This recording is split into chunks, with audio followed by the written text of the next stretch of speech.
I want you to give me your attention for the next few moments of something that came to my attention We're live right now, right? very, very recently. A large number of pastors that had been invited to go to a certain state to hear some men in the United States government share with them a concern that they had. He said, Perry, there's going to be a release concerning aliens, crafts that have been discovered that are not allegedly a part of our planet, and the materials they're made of are not a part of our planet. Very strange reptilian-looking creatures and other things that almost sound like something out of a sci-fi movie or an Orson Welles book.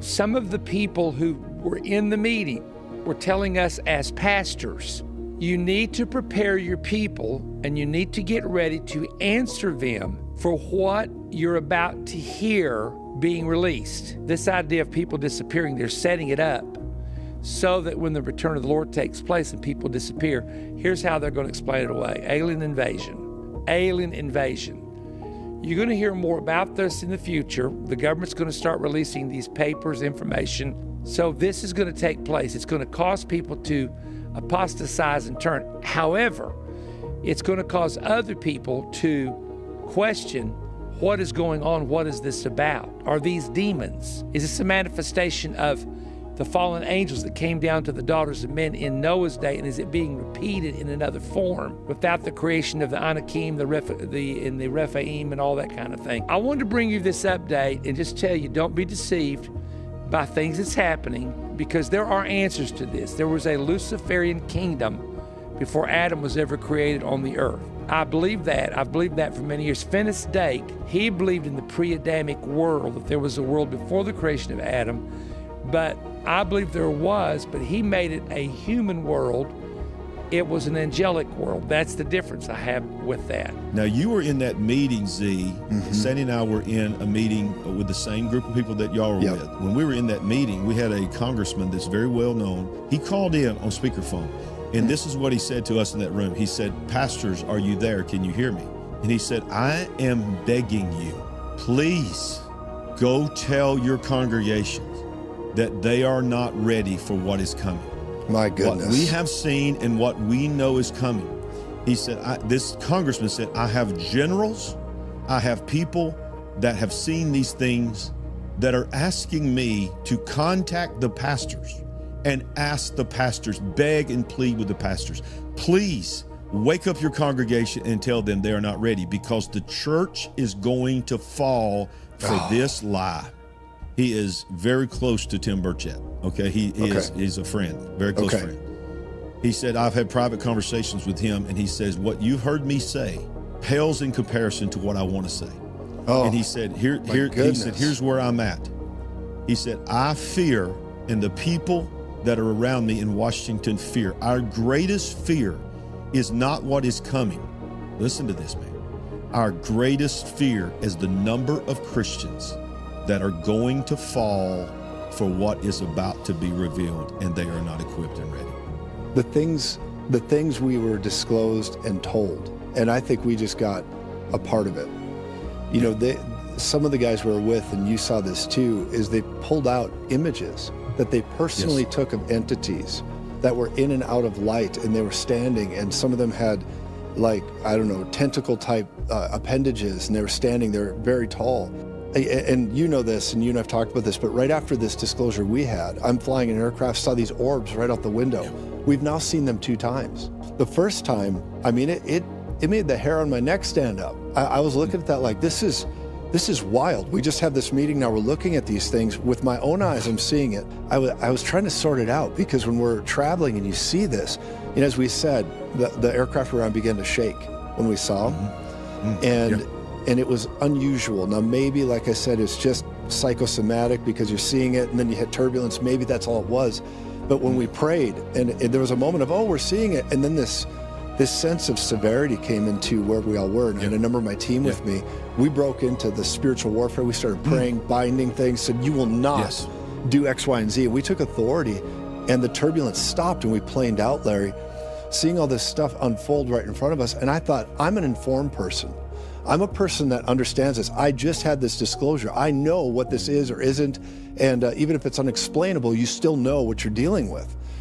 The average citizen, when they are exposed to what you're talking about, Larry, it's going to be monumental. And you got pastors and leaders that won't even deal with it, won't touch it, because they say, oh, this is a minor issue. Well, in the culture, it's not.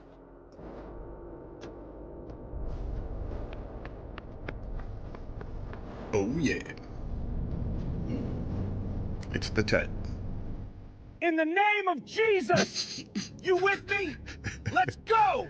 Yeah! Planetary HQ. Yo, Baby. Yo! What's going on, everybody? We are with you, my brother. If one of those spaceships shows up in Earth's atmosphere, Planetary HQ is at the front lines. Trust me. What's going on, everybody? You are now tuned into Planetary HQ, the planetary headquarters for all of your celestial information. And guess what? We're back at it again. Been in the mix, traveling around to conferences, and transferring Planetary HQ to a new location. We'll give you all the juicy deets in a little bit, but we're back at it, baby. And yesterday was Disclosure Day, May 8th. The greatest country to ever exist on planet Earth. The new Atlantis. The new Atlantis, new Earth, revealed, finally, their UFO files. It's the official disclosure for the United States government. If that's not historical, I don't know what is. And at the exact same time, rumors are circulating that pastors are now getting briefed Secret by briefing. people in uniforms about the entire ET phenomenon. They're telling them to get their congregation ready for this. Why? You know, you think ET craft, you think X-Files, you think tinfoil hat, you think nuts and bolts. You don't really think religion and stuff. Obviously, we know the ancient alien angle, but why would the government choose to disclose through the religious circuits, the religious channels, you know? Very interesting. I think it really lines up with everything we've been talking about on our channel. So I think we're going to hit it out of the park today. But Yeah, and this story's been breaking. It's been hot in the news. Everyone's been covering it. I saw Ross Coulthart texting on X, hey, if anyone's got the deets on this, let me know. So Ross Coulthart, this is our text to you. We got the scoop. we don't need text, we'll give you a video. We waited a little bit, you know, we wanted to cover the story, but then more clips kept coming out. We feel like we got the whole story. There's different factions in these whistleblower groups, and I guess some of them are Christian, and they are doing their own briefings for influential internet content creators in the Christendom sphere. But the angle seems to be like, hey, be careful, there's a deception coming, there's demons involved, and you know, this is a big thing. Like the whole Nephilim connection is what a lot of them lean on. And a lot of these content creators are actually, they all have like books out about this stuff. So it's interesting that they've been targeted, you could say, by a faction within the disclosure intelligence that is very aware of how deep this goes, and that they're being sort of pre-given some of the upcoming documents and info.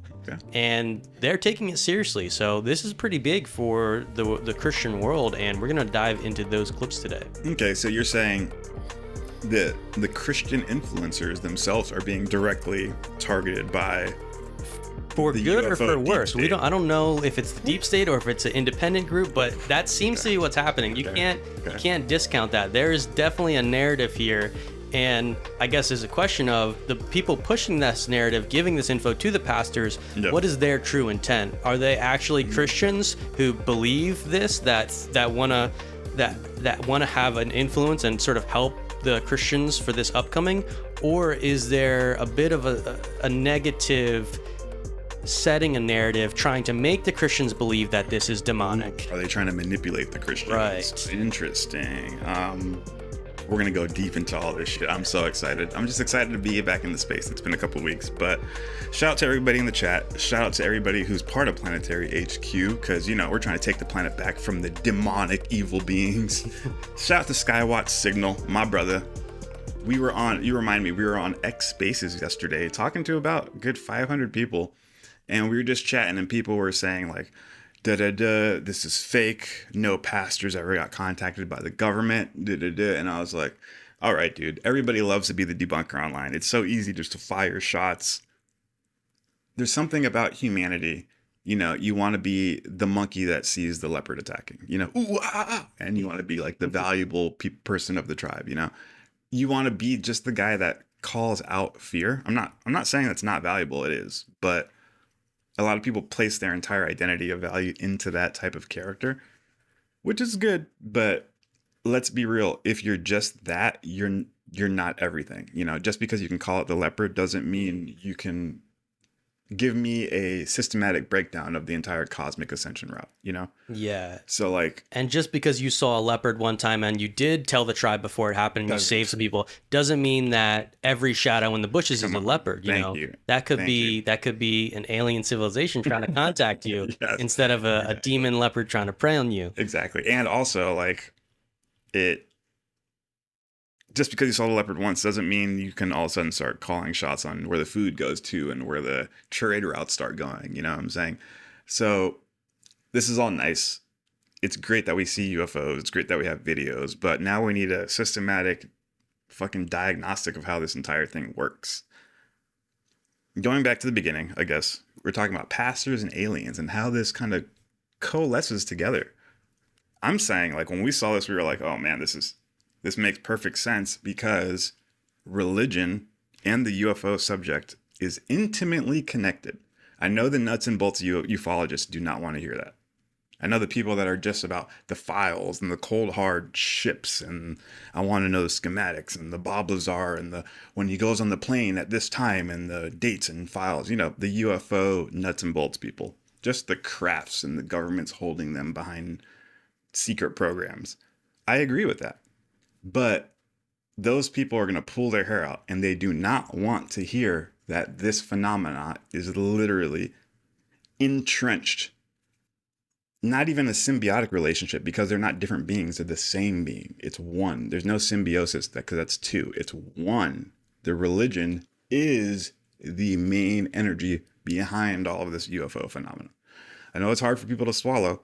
And I think that's what Grush is talking about in the latest clip that's going around, saying that it's going to be a hard pill to swallow, the truth for the UFO phenomenon.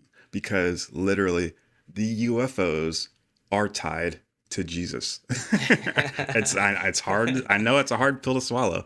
I mean, look right behind you. I'm going to do it for a split second so that people can see it. It says, I am not of this world. Follow me. You got Jesus in a spacesuit. But yeah, so we're already on that. And to some degree, that the Christians and what these pastors are talking about is valid to a degree. You know, they're talking about an ancient story about the Nephilim, which is basically an alien hybrid story right there in the Bible. Straight up.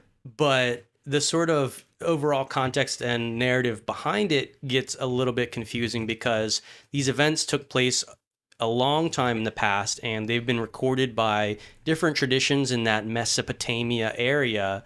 But then we're kind of taking this and then applying it to everything in the modern UFO phenomena. This is sort of what the Christian is the first goes to. They apply this Nephilim, alien hybrid, angel, fallen angel thing, and then they put an overlay on top of the entire UFO phenomena. And what I noticed is that all these pastors in the clips we're going to get into, it's almost like never once are they like really considering the possibility that some of these are just actual aliens and other civilizations, just like we are a mortal civilization. They don't want to hear that. It's like they're not. Demon. Yeah, it's you know, they want to go to demons, and I get that they want to be careful, but like what I hope we can kind of convey here for anyone's, you know, from the Christian kind of side in that background is that like by calling everything demons and not keeping sort of your curiosity and mind open enough, you might actually be missing God's next revelation on planet Earth. The learning that there are other civilizations in the cosmos and that we are part of a grand time-space adventure and that heaven and the afterlife, we're actually going to meet a bunch of these beings and we're all working on a same evolutionary program. Sign me up. Like this is a Marvel thing. This is a Marvel universe right here. So I think, you know, we're going to bring an inspiring angle here that you probably haven't, you know, heard before. And, you know, I hope that the Christians can begin to tap into that because at the end of the day, you know, when the angels showed up in the Bible, what did they say? Fear not. Fear not. Be not afraid. Be not afraid. Why is that? Why? Because when you're confronted with this reality, that animal mind, that monkey mind, it does go into fear mode. And you don't know you don't know if it's angel or demon. You might not even know how to know. But the fact that like your fear is the first instinct tells me that you got to actively turn that fear off if you're really going to consider what is being presented to you. Yeah. You know, when the angels and the messengers of God bring a message to humanity in the past, it was recorded that humans were afraid. Afraid, yeah. And it was this elite group of prophets that like developed these relationships and became like the spokespeople, because whenever the angels would directly speak to humanity, they'd be so scared out of their mind. Afraid, yep.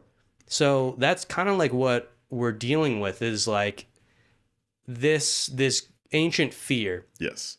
And it's part of our animal heritage, but it is not our spiritual inheritance. No. You know, we're created in the image of God. We got the divine light codes. We got the sort of template from the universal mind, the source consciousness, God the Father, the Son, the Holy Spirit, all that going on. The Trinity. That's like a part of us. And so we don't need to look as if these aliens and these angels are some sort of outside controlling force that are above us. In fact, we need to place ourselves on the pedestal with this lineage, this vast universal lineage of beings. Sure. We need to place ourselves on there and take responsibility. Represent. We're not the servants of the king. We are the sons and the daughters of the king. Exactly. And we can operate in the universe, and that's our inheritance. That's what we've been given. We've been given a whole planet to develop. Yes, sir. And this disclosure part, recognizing the other civilizations that are also given roles in the cosmos, that's a big boy move. You got to take responsibility. The first maybe big boy move on our planet. You know, shit. So I'll get off the high horse there, but yeah, this is just what I feel when I watch the different reactions to this. And, you know, I always want to be optimistic. So I want to integrate with these different ideas. I want to work with these Christians. I want to go deep in these subjects, because I grew up with Christianity. Same here. Every question that has been asked, that the Christians will ask during disclosure, I have already asked it. You have already asked it. Yep. We've been through that. And so we know that there's like a lot to consider, that it's going to challenge people's concepts. But at the end of the day, this provides an opportunity for spiritual awakening. Mm-hmm. And it's all good. It's all gravy. It's all good. Don't trip. Don't be, oh my God, in the end, we're going to crash. No. Once you digest all these crazy concepts, you're going to be like, oh, okay. It's a beautiful, benevolent universe. I'm on a roller coaster of joy. You know, I know some people don't like roller coasters, and that might be a bad analogy, but, you know, it's a beautiful, happy roller coaster. So let's hope more people can sign up and jump on that. But I like what you're saying. I like where you're going. And I do kind of want to address that a little bit before we do jump into the main topic. But right now, I guess the concept is eluding me. You were saying something, and you sparked an image in my mind. And I kind of forgot what you were exactly talking about. But it'll probably come up later, I guess. So we're not going to take too much time to try to think about it. I hate that when the concept goes. You brought up a specific point. But yeah, that the human species is part of the cosmic family. And we have our own role that we need to take responsibility for. Yeah. Instead of people are waiting down here to wait for Space Daddy to come and fix everything. No, the human being, we are part of the team. We can function in a divine role. That's what we've been stripped of knowledge-wise as a species, and that's why we're acting so fucking weird on Earth. But we're supposed to be functioning in this divine role. Call it we say Homo sapien, human, evolutionary mortal. The Urantia contact calls us will creatures, and I like that will creatures. A creature with will kind of encompasses more than just Homo sapiens. It's other will creatures on other planets, but people need to realize that we can function. We have a responsibility to function in a specific role on the cosmos, like the Avengers, like you said. There's on a cosmic arena for the cosmic stage, there is a cosmic Avengers. And let's say one of every species is going to create that amazing team. Yeah. In Homo sapien, humans, we need to put our representative up there. And that representative isn't just one person. It's a core of people, a group of people throughout the galaxy. So far, I think humanity, I don't think we've been pulling our own weight in Nebadon, or just in our local sector, you know what I'm saying, compared to the other species. So we need to step it up and realize our inheritance, realize that we're not like you said, we get conditioned when we're born on planet Earth from all these negative thought forms that get dumped into our brains. We think that because we're exposed to them when we're 1, 2, and 3 years old, really young. If I teach my young kid something, he thinks that's real, dude. You teach these shit to 2, 3-year-olds. Oh, that's real, and all of a sudden they're conditioned, programmed immediately without even a thought. We need to realize that we're not that. As much as it hurts to say, like we were talking about before the stream, having clothes on is conditioning. The conversations we have when we're not live is fucking nuts. Shout out to Adam and Eve. Yeah, but we were just talking about that, and it's like it's learned that we should be in clothes, and from when you're young, you're just taught like, ooh, you should be wearing clothes. Like, oh, that's weird, that's weird, that's weird. Like, don't, that guy over here is a problem if he's not wearing clothes. And you know, I'm not saying it's not weird. I'm just saying, like, you can see where the conditioning is and how it's not really that weird, and how we make it weird by making it weird, and how many thousands of years is it going to take us before we can finally overcome this as a species. I'm not saying we shouldn't wear clothes. You get what I'm just trying to say, that there is some perceptual it's not a universal law. Like, in fact, in the Genesis story, they say that they weren't wearing clothes. It was only when they misunderstood universal law that they started wearing clothes and having. It's an interesting narrative, isn't it? But even the idea that we're taught early on that, like, from the Christian perspective, taught that, like, we had utopia in the garden and then we fell from that. That's a specific narrative. That's a specific interpretation that comes from, you know, the Genesis story. And we're also taught that we're, like, kind of evil from that point on, that we're born evil. And I think that the disclosure about other species in the cosmos, it does start to sort of challenge some of those original ideas, because now we kind of have to go beyond the summary of, like, every planet starts out perfect and then they either fall or they don't fall. It's not really complex enough to encompass all these other planets where you just, like, as soon as they sin, they fall. Because, like, by nature, the free will creatures are not objectively knowledgeable about the nature of the cosmos. Yeah, they don't. They don't inherently know the order. And even though they have, like, an internal moral compass from that sort of image of God source consciousness, it's not a matter of, like, they just broke the rule and now they're, like, out of the kingdom of heaven, then they're thrown out of the Galactic Federation by God. That's kind of the vision that we have. But now that we get all these other planets on the stage, we're going to open up this can of worms that's going to get deep into some of our existential theology. And that's just one of the things that we're going to have to revisit. So that's legit. Have you ever seen MXC? No. Like, the most extreme elimination challenge? You know those, like, Japanese game shows where they, like, have to run through crazy shit? Okay, yeah. You know what I'm talking about? I haven't seen many, but I get the idea. Here's one. Well, you got a clip? I mean, I'm just thinking outside the box here. You got my mind going for the people. I won't play audio so we don't get, like, YouTube dinged or nothing. But, you know, these crazy challenges that they make people go through for game shows. It's like you have to jump on a bunch of stuff, go over a bunch of stuff, slip. Is this us? Is this humans on Earth right now? Exactly. This is the analogy I thought of when we're talking about going through human conditioning. Like, you got born and then you're all of a sudden in the MXC challenge. And when you're going through that challenge, all this shit's hitting you from left and right and you're slipping and stuff.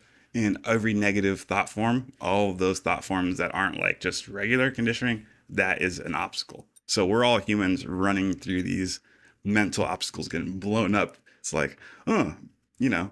Yeah. This is that. That is this. I don't want to say anything crazy. You know, guns are bad. The rap is good. Selling drugs is good. You know, and we're like, okay, boom, boom, boom, and we're getting bombarded by a bunch of different obstacles, and it's kind of gnarly. So, yeah, if you want to keep that going. Yeah. We're in, like, this cosmic game show, and honestly, you know, I think part of the message that D-Bake is kind of getting to there. Okay, I think we're gonna be back, and we should be back at it. So I got the green light in OBS here. Nice, good stuff. Sorry, everyone. Yep, we're back. Classic. We're moving spots here. We're gonna set up some new internet, and we're gonna get that fiber, that light fiber, straight out of Roswell. Light beamed into my eyes. Guaranteed by the Grays to never cut out. Thanks for sticking with us during that small 10-minute sort of technical. Hope you got dude. a little Where to God. a little bathroom break in, got your snacks ready. So This last week has been last month, 2 months have been hell for me, dude. Not even like hell, not even. is this a premonition of disclosure? What it's really going to be like? Just shit hits a fan. Yeah, like, yeah. Everything's broken, dude. Fuck yeah. That's like how I think about life now. I'm like, literally everything's broken. Nothing works. We're dude. still in the organized phases of disclosure where it's kind of calm and people are like, yeah, I guess they gave us some new warp videos. What's the deal? Shake But this like shit up, when this bro. shit starts cranking, bro, it's gonna be so exciting. And we're glad Inspiring. y'all are here for that, because we know it's gonna get crazy. We know more is gonna get released. We're hoping that we get full disclosure. I think it's gonna happen. The movement, the Yeah, but it might get momentum. crazy. People might be like, I'm gonna stop paying my fucking mortgage. You know, the aliens are here. I'm gonna stop paying. Like, you know, like Sure. Okay. I'm sure the government's afraid of that kind of shit. Hmm. Like, oh, the angels are here and the kingdom of heaven and the rapture might happen. You think I'm paying you for that $1 billion, bro? Fuck you.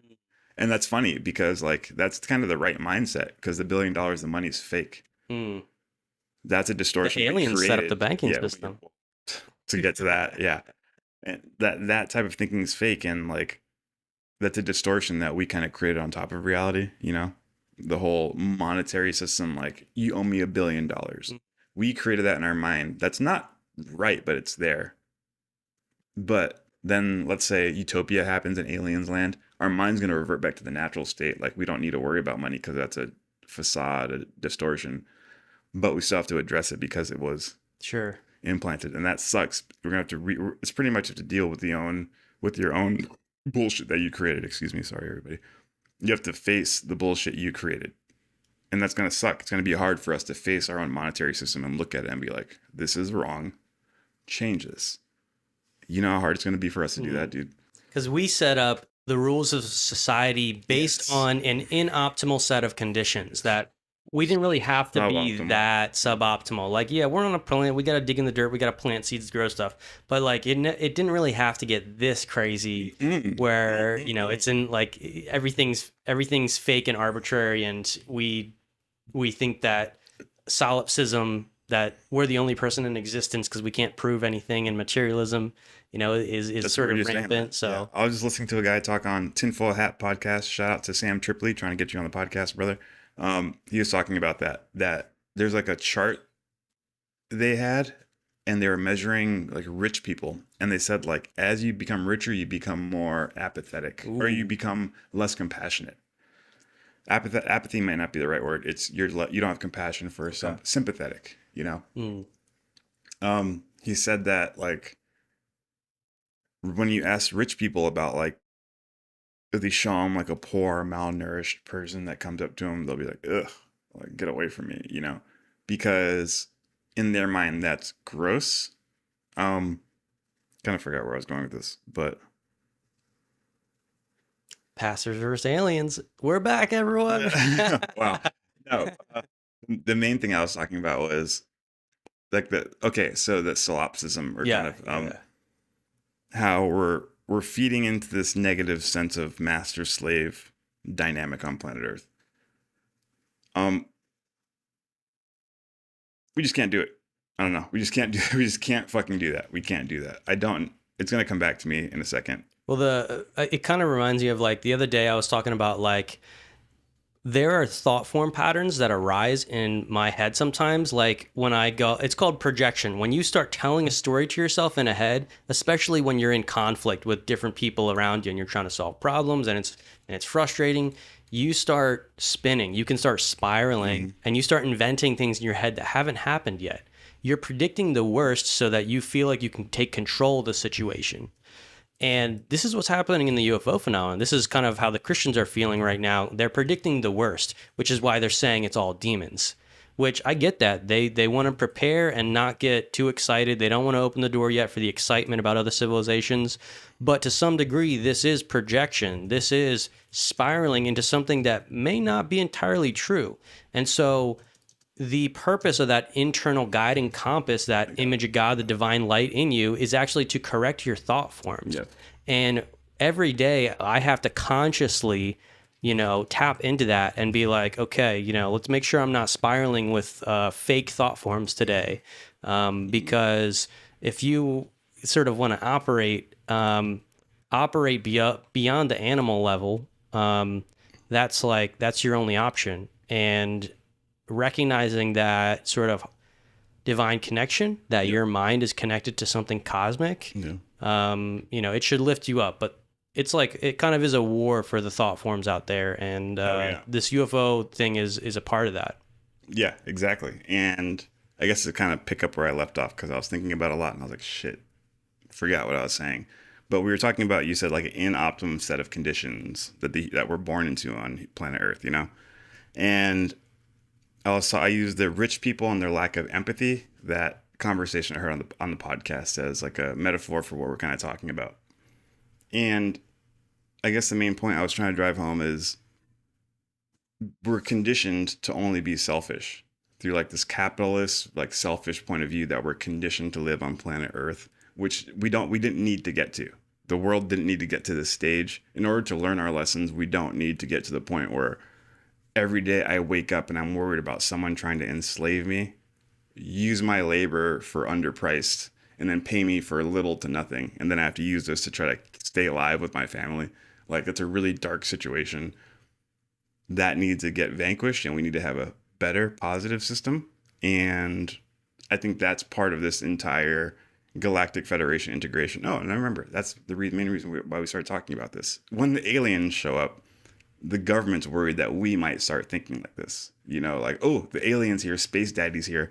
Forget the mortgages, forget the credits, forget your credit, lines of credit, forget your loans. Everything's bullshit because we're just going to go with the space aliens, That isn't good either, because we have to learn our planetary values and we have to integrate as a society. So I don't know the exact answer now, obviously, but we need to have this in the forefront of our minds going forward so that we don't just teeter to one side of the scale and be like, aliens are here, nothing matters, fuck it, let's just go crazy, because we don't want that. Like when the aliens show up, it's more like, let's cut off the fat, all the bullshit that isn't getting us anywhere, let's cut that off and then use all of our resources to grow in the mind, the body, and the spirit. It's not just like people think life is just some type of vacation, or like the ideal set of life, if you make it and you're successful, is you can go on an eternal vacation where you don't have to worry about regular life. And that's not realistic in the cosmic career.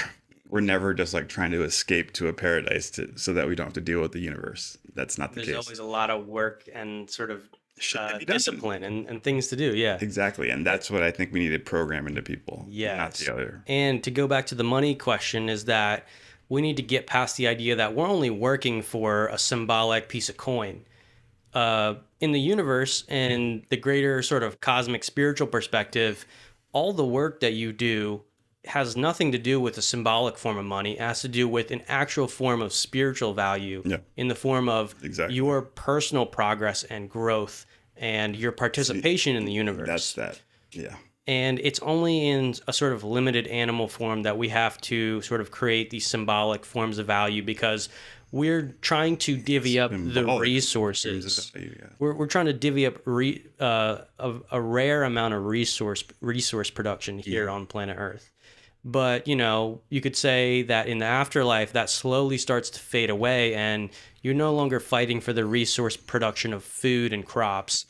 And now what are you going to do? You don't get paid in money and credits, but everything's available to you. And people kind of think like, oh, is this space communism? Mm-hmm. It's like, well, I get why you might think that. The true reason why the U.S. government doesn't want alien disclosure is because of space communism. Yeah. And that's the Space Brothers, kind of like in some of the early contact cases, it almost seemed like they were pitching this. And share everything. Everything's one. Yeah. There's an argument that the CIA infiltrated UFO groups because they were worried that some of these Space Brothers were actually the Russians trying to spread communism. I love the fucking U.S. deep state. But, I mean, gotta watch out. Watch out for space commies, is that not worse than Russian commies? No, I'm just joking. They have unlimited resources, so Yeah, they wouldn't give a once fuck. you master technology and anti-grav, Star Trek. look, everyone talks about this energy thing. Like Star if Trek, the they got anti-grav, replicators. They can right? create everything. No energy, free energy. You know, If we got that 0 point and we're not burning coal and gas to make electricity, Gas right now. once that problem is solved, that's like a huge win for a planet. Isn't that crazy? One person has a gun and saying, "Give me your gas right now on this planet because I need to live." That person could instantly be shifted to like an intergalactic pioneer if they weren't looking at life through like, I need this gas for my life. They're taken out of that rat They're race. taken out of the rat race. They could be Because a great, We did an episode about this Reddit whistleblower Ray talking about this Eridani system, which was allegedly a group of humans taken from Earth 10,000 years ago and put in an environment and given all the resources that they need, advanced technology to create things on demand, 3D print. And they say that from this, there's a sort of a lack of conflict in this society, and that they are very progressive. Yep. And they actually developed anti-grav 5,000 years ahead of us. And they're actually 5,000 years ahead of us right now technologically. Yeah, that's the theory. But I know we're getting into a lot of different things. We can definitely hone in here. Should we get into some of this pastor story? Yeah. Into the nitty gritty. Yeah, I'm down. You said bros powered by the internet. LOL. I'm just looking at the chat. Yeah, let's try to connect it, I guess, to the pastors and shit, because we are going on tangents. But these are important conversations, Taylor, and the people need to know. No, but what is this connection between the pastors? Why would the deep state? Yeah. Because, like I said, we were talking about this on X Spaces yesterday. Shout out to Skywatt Signal. He's in the chat. Go check out his channel, or go check out his X. He has all the latest breaking news on that X account. Skywatt Signal. He's in the chat right now. And UFO Intros. Is that the UFO Intros? UFO Intros. Shout out to UFO Intros. Just talking out in the X Spaces, and people were like, no, there wasn't pastors getting talking to by the actual government itself. But we don't like to be confrontational when it comes to chatting. I'm not going to be like, fuck you, you're wrong. Fuck you, I'm wrong. I don't like those type of spaces. I will go in those spaces if I'm feeling like it. It's going to get dicey, but don't just throw that upon me and act like go in it, bro. Because I don't think that's the right state that Earth should be in. But I can get in there if you want to fucking spar, bro. I'll fucking spar. I've been around the block, my nigga. But I understand that's not the correct way to act. I'm not saying you're wrong, I'm wrong, you're wrong, I'm wrong. Some people said that the pastors never got spoken to by the government. Okay. But we both know the government acts very with nuance, precise. The CIA and the intel agencies, if they want to get something done, they can do Collins Elite, exactly. If they want to get something done, they're going to get it done by millions of different ways. They can do it through legalese, through different, Yeah. There's a law that says you can't do something, but people are going to figure out a way to do it in the slightest legal way, like Delta THC-A, THC-9, Delta 9, all these different legalese. So they're squirming to get it done. What I'm saying is the fact that we're just seeing the pastors getting briefed upon something and given info that convinces them that this is real. Yes, we know that the CIA operates like this, right? When they go to overthrow a foreign country, they don't directly interface with that government. They'll have like a proxy, a third party, like Ukraine Fossil for the People, and that'll be the organization. But we really know that's funded by the CIA. And when the Ukraine Flowers for People talks to the actual Ukraine government, that third party is the CIA, but it's not the CIA. You know what I'm saying? So right when we know that you say like he's not directly talking to the government, but they're agents of the government, we're like, that's how the deep state operates. Right. Of course, they're not going to show up with CIA and Air Force and Marine Corps badges on their fucking chest. They're going to show up as a fellow of the Freemason group that you're part of, Lodge 721 of Massachusetts, That's how they're going to show up. They're not going to show up as an actual government agent. So we need to understand that this is how the deep state works. It shouldn't be a red flag that the pastor wasn't talking to an actual general. He was talking to someone else. And if people want to debunk the entire event because of that, then I get it. But let's use a fine-tooth comb to go through every string of data. Because there could be a guy working for the CIA who's going under not a knock, but some type of cover in order to not say he's part of the government, to contact these pastors to tell the pastors and brief them about the UFO phenomenon. Yeah, and to put it on the record, what we're going to get into is Skywatch says that's my lodge. Stupid. To put it on the record, Massachusetts Lodge 721, go get them, boys. There have been multiple meetings, and the earliest claim by one of these pastors, they actually did a live stream 2 months ago. So this is not like super new. It only became viral when Perry Stone, which is the first clip we showed in the beginning of this intro, when he put it out and said, yo, my pastor friend called me and said that he was in a meeting about UFOs. Yeah. And there's a lot of stuff coming. And that's the clip that blew up. But I got a clip again. This video is from 2 months ago. Shout out to Dr. Dan for finding this link on X. Dan, okay. We met Dr. Dan and at Consultation Desert, shit. Actually. Super brief, but... Was that book guy, the guy with the book? I don't know if he had a book. No. He just said, I'm Dr. Dan on X. Everybody has a book, yeah. Yeah, he found this link, and yeah, it's these same pastors that are part of this kind of current media wave, saying that there was an Airbnb meeting like that they had just gotten out of with different intelligence type people that are part of the disclosure movement, and that's some of the hotness we're gonna bring to you. So I can start with those clips. Yeah, let it rip. And then we can kind of go from there. So we get the narrative straight. It's funny, this guy watching the chat cracking me up. He said we outed him with that fucking Massachusetts Mason Lodge 7. But R.C. Smith saying over here, the generals are doing the proselytizing. Ooh. That's a hot angle right there. And if you think about it, that's fucking crazy. What is the Pentagon doing out here proselytizing, trying to get people into this Christian angle? Yeah, very interesting.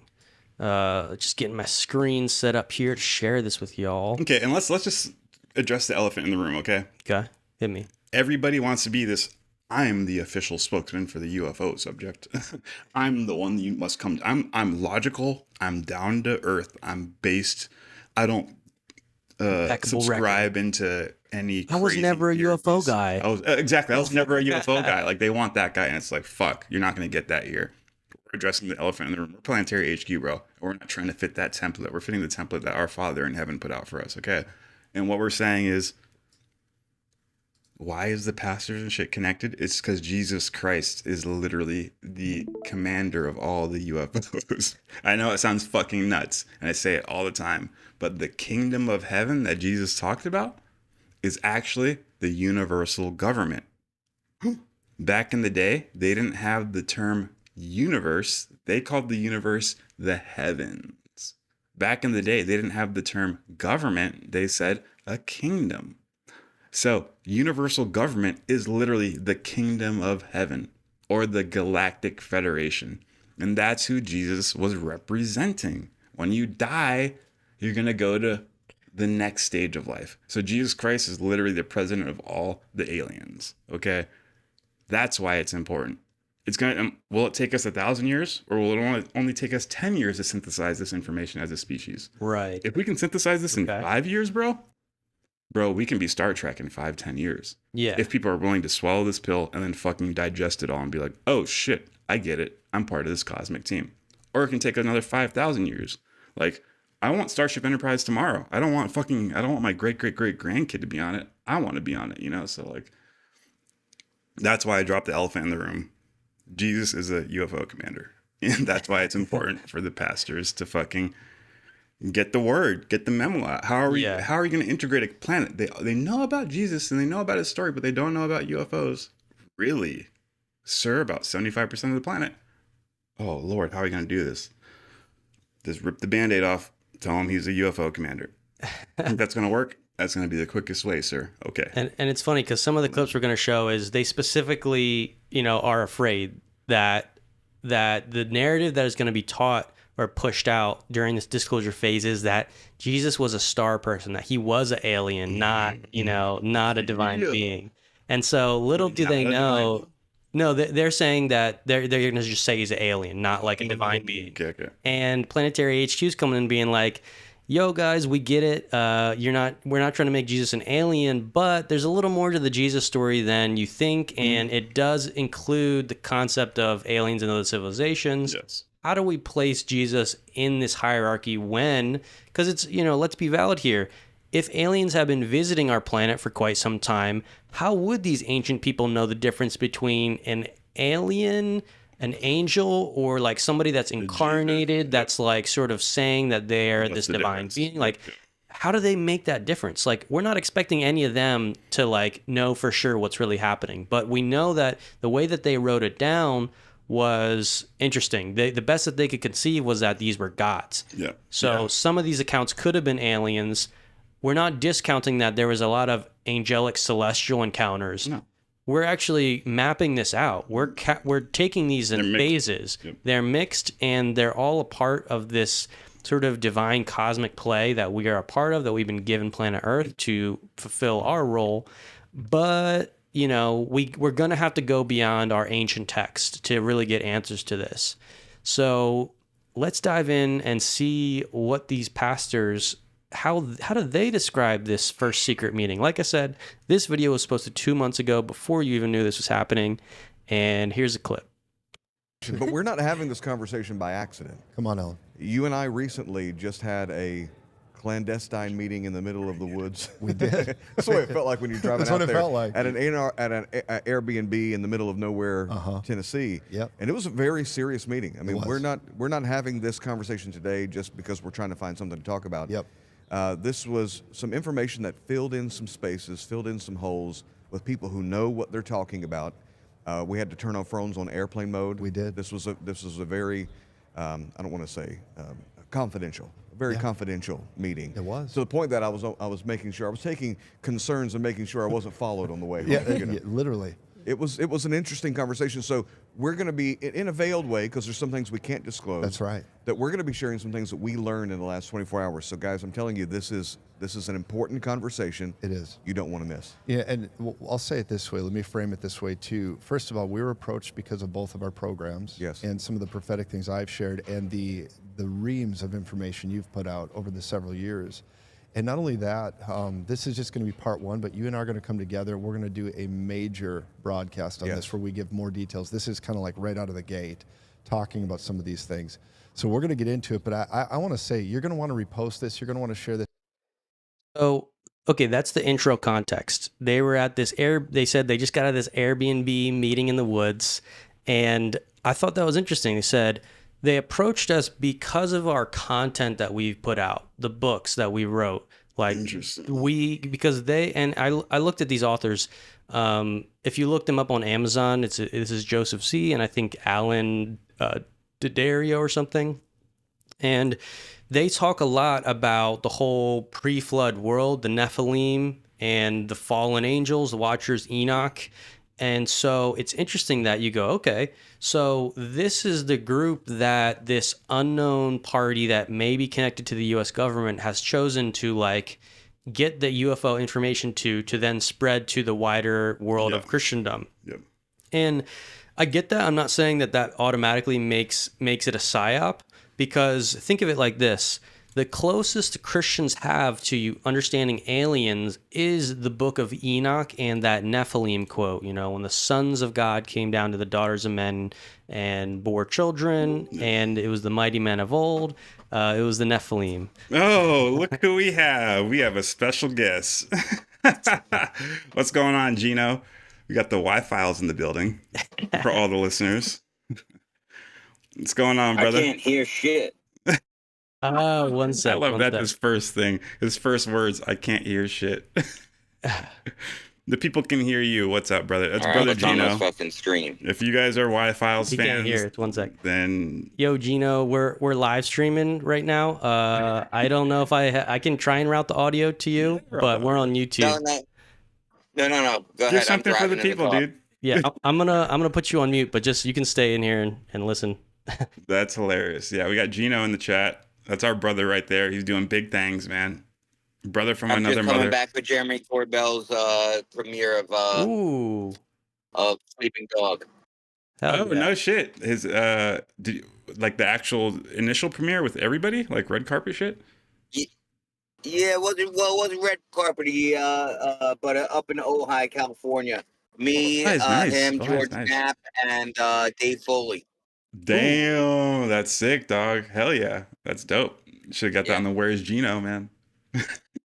All right, I'm gonna jump onto the YouTube and watch it on the way home. I'll talk to you guys soon. Hey, brother, nice seeing Yeah, your we'll face. Love you, bro. Bye. That's cool. Got a nice little stop in from the Y-Files, friend of the show. I forgot he has access to this channel. He saw us in the channel. I was like, I'll just join and say what's up. Yeah, our skiff is like always open to all our guests that have ever been in our Discord. Yeah, so if anybody's ever been a guest in our Discord, they can join our live But streams in the middle of our. It's fun like that. It is, yeah, and we actually kept it open for that reason. Yeah. We're like, if Gino joined, that's kind of cool. So that's what you get with Planetary HQ. That's our vibe right there. Yeah. So, yeah, I mean, back to what I was saying there is that, like, again, context, the closest thing the Christians have to acknowledging aliens is the alien hybrid story with the Nephilim, but they count that as fallen angels.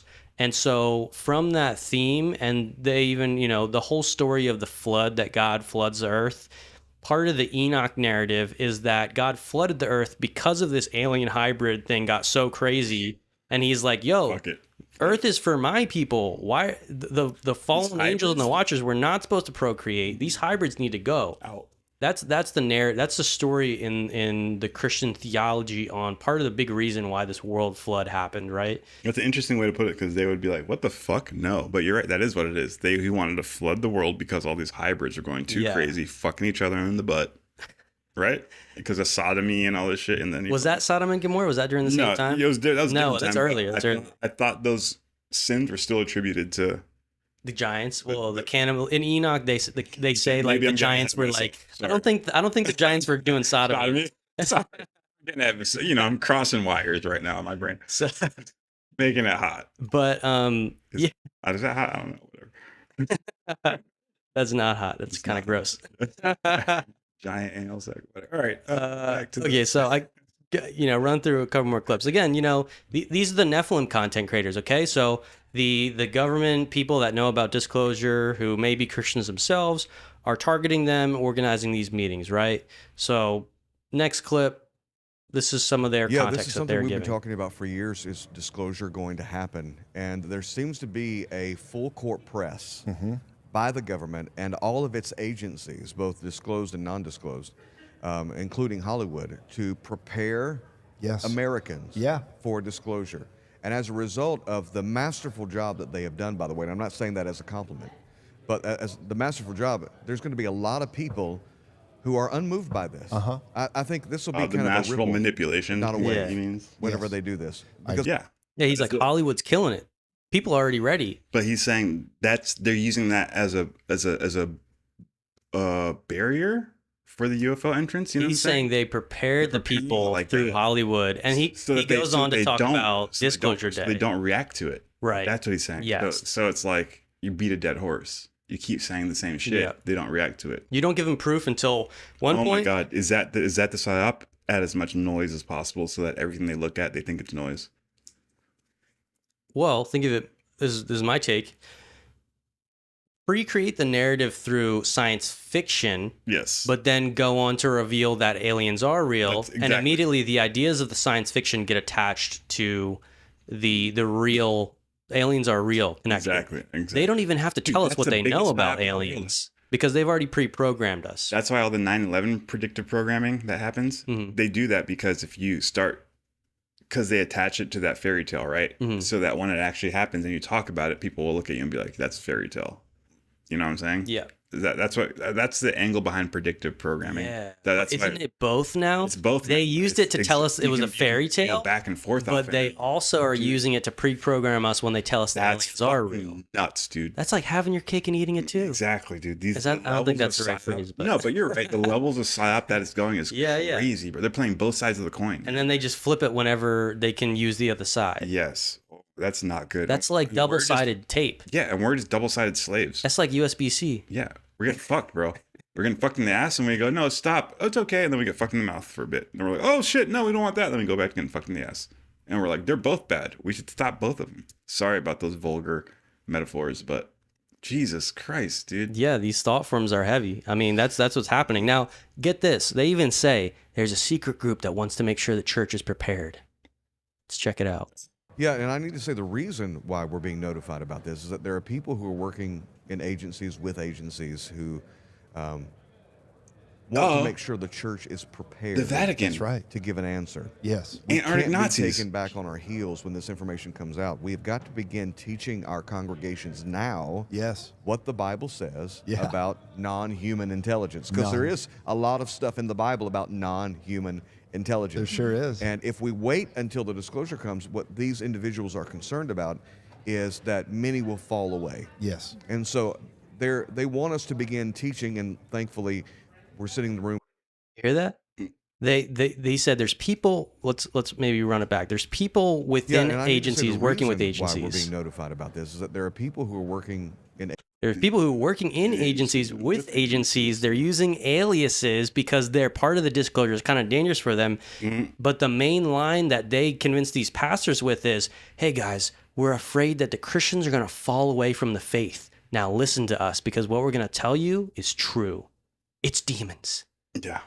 And that's where it gets dicey, because you go, are these people sincere? I think the pastors are sincere. Yeah, I believe pastors their are, sincerity. but they're getting these manipulated. people that are creating these meetings, they're not even really able. They're telling them, like, look, you can't really tell the public who we are. We're in disclosure. Like, at this point, we don't know who's who. We don't know who's really working for disclosure, who's a sincere Christian just concerned about this, or who's trying to push the fear narrative. God. Yeah. Damn. I'm getting some crazy visions of World War II right now. Sorry. It's because I have my search up too. These connections with the Vatican. Initially, the Vatican, they're their own sovereign nation, so you kind of can't like accuse them of anything, because they can be like, we can say no, and legally they're absolved. It's kind of fucking nuts if you think about it. I don't want to focus on the sovereignty of the Vatican, but they were in bed with Nazi Germany. Okay. When World War II started losing, when they started losing the World War II, the Nazis, the Vatican was creating passports for all the German officers to get out of Germany and giving them fake names, fake aliases for different countries, just so they can get out of the country and, not get charged with war crimes, right? It's like serious. Like they're talking about the Pope. They have names. Pope Pius the 12th from 1939 to 1958 prioritized diplomacy, fearing Nazi expansion and communism. So he was like stamping a bunch of passports for the Nazis. There's a crazy story that there is a Jewish scientist who was the leader of some type of physics. Okay. And he was a Jew. Okay. In Nazi Germany when World War II popped off. And he disappeared because he went into hiding, but he was still in Germany, but hiding because he didn't want to get caught. This got word to Hitler, and Hitler was like, well, we need this Jew because he is the best engineer for all of our aerospace programs. So he sent an SS spy team of like 8 guys into Germany to find this hidden Jew. They didn't even know where he was. And extract him back to Nazi headquarters. While in the town he was hiding, the SS were actively looking for Jews to put him on a train to send him to the death camps. So this guy's hiding for his life, and he thinks that we're going to die. Yeah. Hitler knew in order to save him, he would have to use SS guys, because that section of land was under SS occupation. So if his SS guys could walk around with their uniform, they wouldn't get questioned. We're looking for this Jewish guy. They'd be, okay, you're part of our army, whatever. So they had a cover. They could walk around their own army sector looking for a Jew for secret orders without getting questioned too much. So they landed, and they finally found him. They had to secretly find out where this guy was before the German army did as SS guys. It's a secret SS mission. I know it sounds like a fucking movie. They find him. And they knock on the door, they find him and say, oh my God, they're going to get me. And they're like, no, we're secret SS guys. We're trying to bring you to Hitler. We're not going to bring you to get exterminated.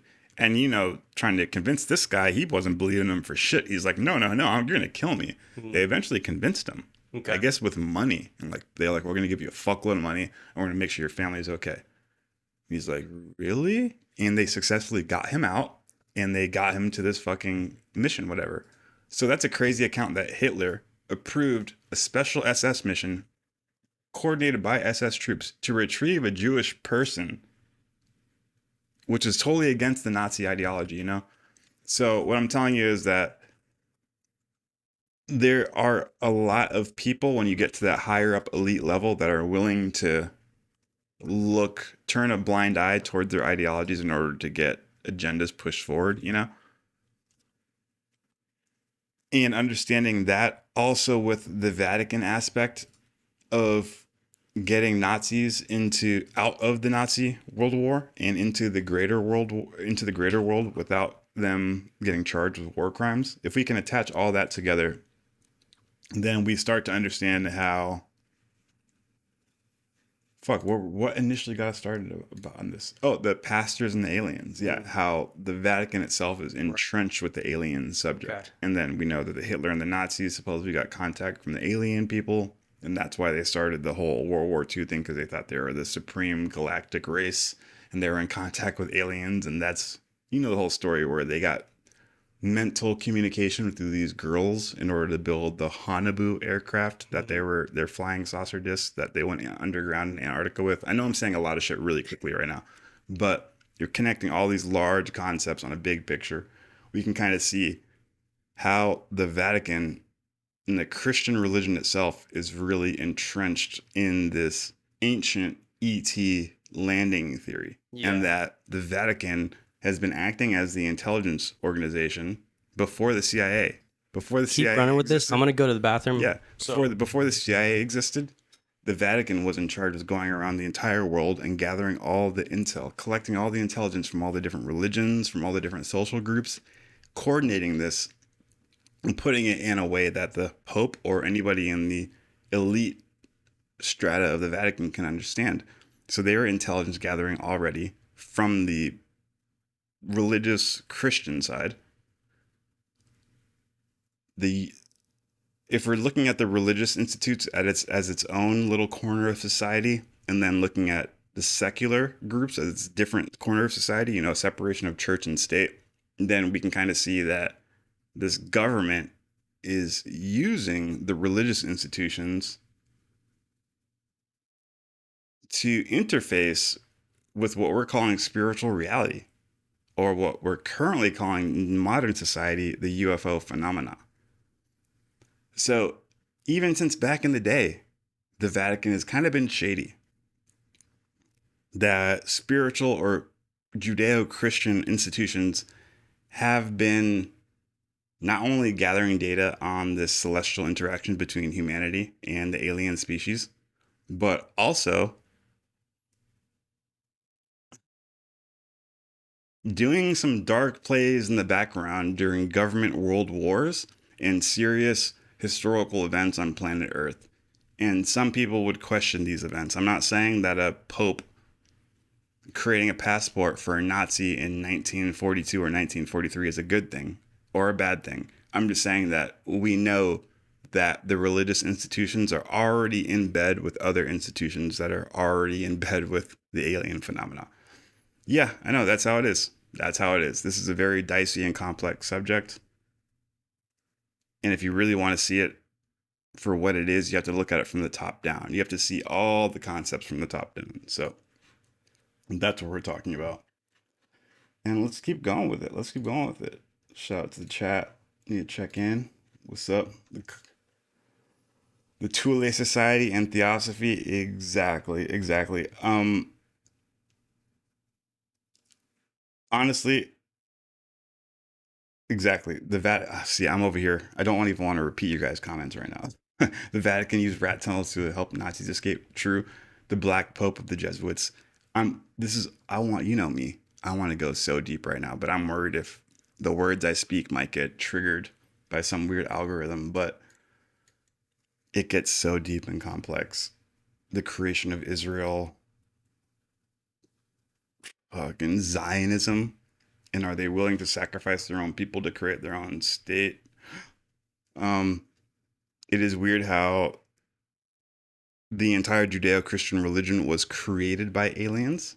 Yeah. Abraham himself was taught by an alien that is of the order of the Melchizedek. Abraham paid 1/10 of all of his riches to the sage of Salem, Melchizedek. So if Abraham, the patriarch of all of Judeo-Christian religion, you know, the foundation, the patriarch, the number one, how much more is Melchizedek if Abraham himself paid 1/10 of all of his money to Melchizedek in homage? Melchizedek was the king of Salem, and that turned into Jerusalem. He was the first king to put Jerusalem on the map. Before it was called Jerusalem, it was called Salem.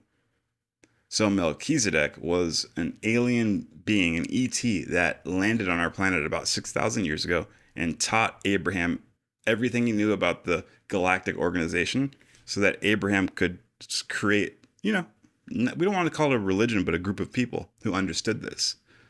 And this group of people who understood this would be the substrate for the next incarnation, Jesus Christ. And Jesus Christ incarnated into that next Jewish substratum, that Jewish racial stock, I guess you could say.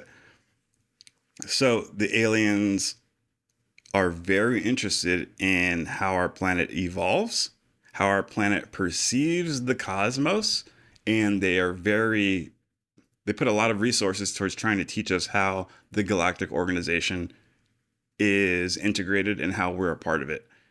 So that is the main reason why we should why are they releasing UFO disclosures through pastors?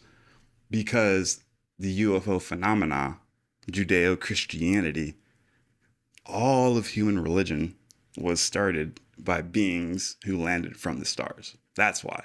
So it's not people are like, what nuts and bolts UFOs? We need a separation of church and state. You do need a separation of church and state when the church is manipulating laws to take advantage of people. That's a whole different episode. That's if the church is distorted. Obviously, if you have an ideal church that's focusing on mind, body, spirit progress, that would be a little bit different. But we're not talking about the ideal church versus the current church. We're just saying that the church itself. See, I'm just holding back my words right now, and I don't want to because I know it will make you guys cringe or might make some of your buttholes fucking clamp up. But Christianity, the Judeo-Christian religion, is literally the foundation for us understanding this UFO topic. And see, I just said that and I cringed when I said it, because when I say the Christian religion, everybody thinks the Christian religion on planet Earth, but it's not that. I'm talking about the events, the celestial events of Melchizedek landing, Jesus landing, Adam and Eve landing 37,000 years ago, the Anunnaki landing 500,000 years ago, the Lucifer rebellion 250,000 years ago. These are all historical human events. And they need to be understood in order to understand why our planet is the way it is currently. But that doesn't need to be wholeheartedly swallowed through a Christian lens. But we need to understand that Christianity has its roots in aliens landing, I guess you could say. So that's what we're talking about. I do have a couple of quotes pulled up right here. I'm probably going to share my screen. Let's see. Shout out to the chat. Wanted to see how many people knew exactly the Nazi connection. Oh no, HL is still gone. Let's see if I can share my screen without him being here. Oh, I think he has to click it. Okay. Well, until then, I guess we can chat. Or if you guys got anything, you guys got any questions for me, you got 5-10 minutes, or just me alone. If you want to ask me a question, let it rip. But to freestyle a little bit and to give like a little top-down overview,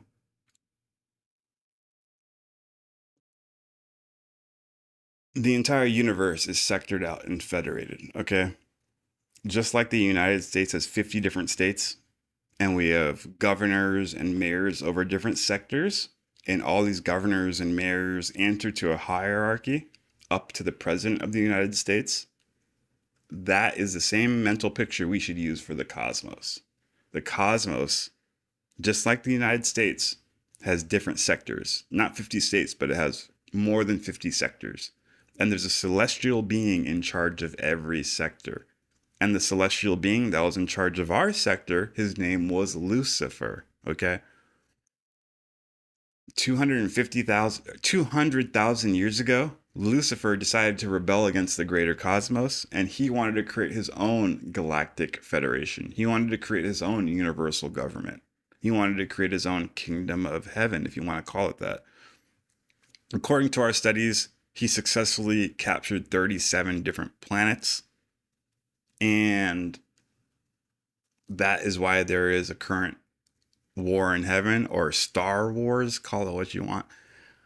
Fun fact, George Lucas, the reason why he wrote Star Wars and knew about all these galactic concepts is because he was also pulling from the same sources that we pull from, aka the Urantia book and the Urantia contacts. He's very clever in it, and that's why Star Wars is so epic. But it's for real. There is a Star Wars, an intergalactic war, and we're currently in the center of it. No other planet has ever really gone through this the way we're going through it. So when we see UFO disclosure in modern day society, we have to understand that this is new. This has never been done before on different planets. Out of a billions of planets, only 37 kind of went into this rebellion phase because of Lucifer, because our angel decided to get rebellious. All the other planets, they never go through these hardships. It's like a heavenly dimension from birth to death, okay? I guess Urantia or Earth, our planet, is the worst out of all of them. It's hard to believe. Not really. When you look around, you're like, I get it. But life's supposed to be a lot different than it is today. We have kind of compartmentalized it and sectioned life out into just materialism in this weird rat race that we have going on. But that is not the way that the rest of the cosmic organizations live by. That's not the way that other planets live by. So once you start to understand that we are supposed to live by a cosmic template, and then realize that our planet kind of got steered off that path by a malevolent ET 200,000 years ago, then you start to realize, okay, our planet, we need to do work to get back to baseline. We need to do work to get our mind, body, spirit levels back to balance, because they were skewed into grotesque fashion by unfortunate billion-year-old beings. It's like if I was your babysitter and you're only 5 years old and I'm 30 years old, I can teach you a bunch of fake shit, and that's fucked up if I do, because you're so naive, you're so innocent. But if I teach you a bunch of bullshit, you'll accept that wholeheartedly. I have a 5-year-old son. Whatever I tell him, he accepts it wholeheartedly. So imagine that. The adults in the room, aka the Anunnaki who landed, they were supposed to be teaching us good shit, and then they started just teaching the kids bullshit. And that's how you get a messed up classroom of 5, 6, 7-year-olds. You teach them wrong stuff and they turn out distorted. So our planet has been contacted multiple times through our past via extraterrestrial communication, and this is actually what started the Judeo-Christian religion. Therefore, in order to understand the entire cosmic lens of the Lucifer rebellion, the entire lens of Jesus Christ, the entire lens of aliens and pastors, we must realize that the entire Christian religion is nothing but a distortion of celestial events. But it's not so far gone that we can't reclaim it and recover it.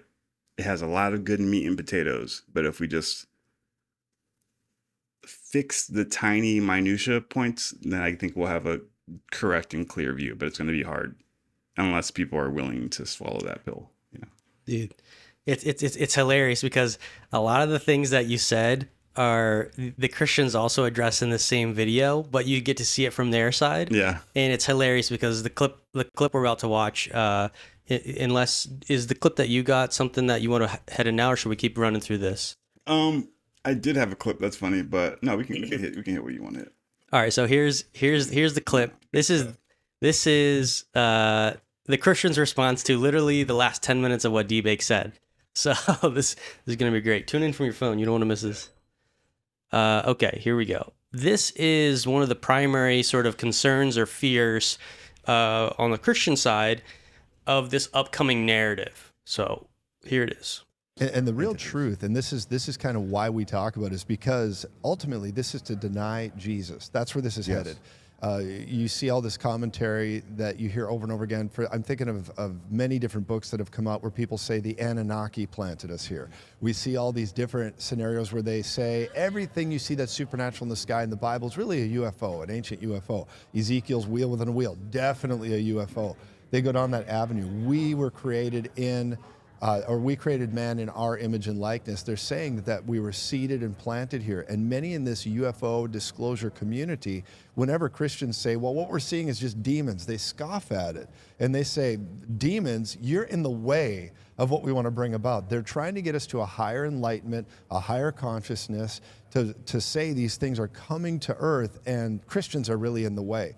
And I got to say, I believe, like according to Luke 21, Alan, and what's taking place around the scriptures, but also in society, they are gearing us up for the great deception that I believe it could be, even what would deceive the elect. If possible, even the elect could be deceived, because I believe what they're going to release is going to so fit the narrative. They're going to say Jesus was a spirit, enlightened being that came down, however they frame it with their terminology.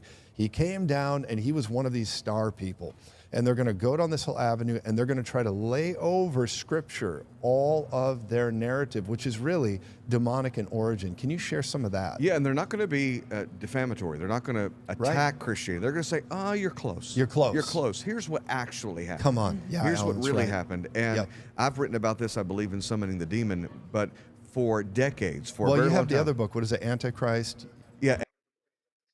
So it's funny because a lot of the things they kind of just point out there were things that kind of D-Bake kind of he said. They're like, they're gonna pitch that the Bible is all just UFO encounters, and D-Bake just got done telling y'all guys about Melchizedek being an alien that taught Abraham and started the Judeo-Christian religion, which is hilarious, but also very true. Now, the nuance here for both the Christians from their side of what they're saying and what here we're saying at Planetary HQ is that, like, there's sort of both things occurring. There are beings that are not normal aliens that have landed here on the planet and taught us about true religion and cosmic concepts, because they were, like D-Bake said, billion-year-old. That's kind of like a summary. We don't actually know. The angelic races are more like on that millions, billions year scale, for sure. But this is why I explain this with 3 different classes of beings, where I call it celestials, ultra-terrestrials, and mortals. And mortals encompasses all the time-space planets that have animal bodies that have like a timeline where they die after a couple 100 years, 200 years. Now, the mortal races, those are the classic aliens that people talk about. Now, once we're getting into the weeds and we're talking about Melchizedek, which, by the way, the Bible says that Melchizedek was not born of a woman, and he did not die as a man. Without mother, without father, without genealogy. Yes. So without beginning or end of days. When we're talking about contact cases in the Bible, like Nephilim, Elohim, the divine council working with God, the Nephilim and the Watchers, which were sort of part of that divine council, but they did their own thing, but they were serving a good purpose at the start. Yeah. And then Melchizedek is another major contact case that is within that Bible, where you go, was that an alien? What was it? And it's true that Melchizedek is connected to that divine hierarchy, the Elohim councils. And so it's almost not as simple to say, like, it was just aliens that created our religion and it was fake. They basically just told us things to help us not kill each other. It's more like there's there's classes of beings that all have this role in the cosmos. Yep. They're all part of the created world from, God the Father, the source consciousness that branches out and manifests into the universe and creates free will creatures. Yep. Which the angels are also free will. They're not creature, maybe. They're not a creature because they don't have animal bodies, but they're also free will. So this is where we get into the context where it really expands beyond the simplicity. It's like we do have to realize that some of these events in the Bible could have been mortal aliens, but there was also the non-mortal aliens like Melchizedek that are more on this angelic role. And here's the thing, angel is not even a type. No, it's not. It's like a role. It's like a It's a messenger. role. So like the amount of things that we don't know that the Bible tells us that we don't know about the Elohim, the Benai Elohim, the sons of God, is so vast, and the Christians sort of throw that out and just call this angels. It's just angels and humans. And what they catch-all term. what they're not talking about is actual physical ETs that are not really part of that angelic level. So they're not part of the fallen watchers. The thing that gets confusing is that they start to bring in, because they see the Nephilim being physical beings, they start to say there's fallen angel technology. And so they recognize the physical nuts and bolts of the craft, but they still put the label of fallen demon angel technology on it. Yeah. Yeah, dude. That's a good connection right there. That's a good connection. See Kelly McD in the chat. Says, I randomly flipped over to paper 93 yesterday. Macaventa's story is really amazing. That makes me feel awesome, Kelly. I remember a couple of months back, you said, I ordered the Urantia book because of your guys' episode. Now you're stumbling upon the Macaventa journey. I cannot wait till we meet, sister, whether it's in this planet or the next afterlife. I'm going to give you a huge hug because that's what it's about. Understanding that. I remember when I first read the Macaventa story, my heart started bumping. So, oh my God, is this the real story behind the Abraham covenant? Because, everybody's taught that, especially growing up a Catholic or a Christian. And then I was like, oh my God, it's like you get a glimpse behind that door, a peek behind the Holy of Holies for a second. And I was like, holy shit. It says Macaventa appeared as a fully grown human male in the middle of the woods and was witnessed by no eyes. Isn't that crazy? So he just appeared. Yeah. No human witnessed him. Like an unwitnessed event. Is that really an event? It's like if a tree falls in the woods, does anybody hear it? Like it's almost one of those things. Like, is it real if no one sees it?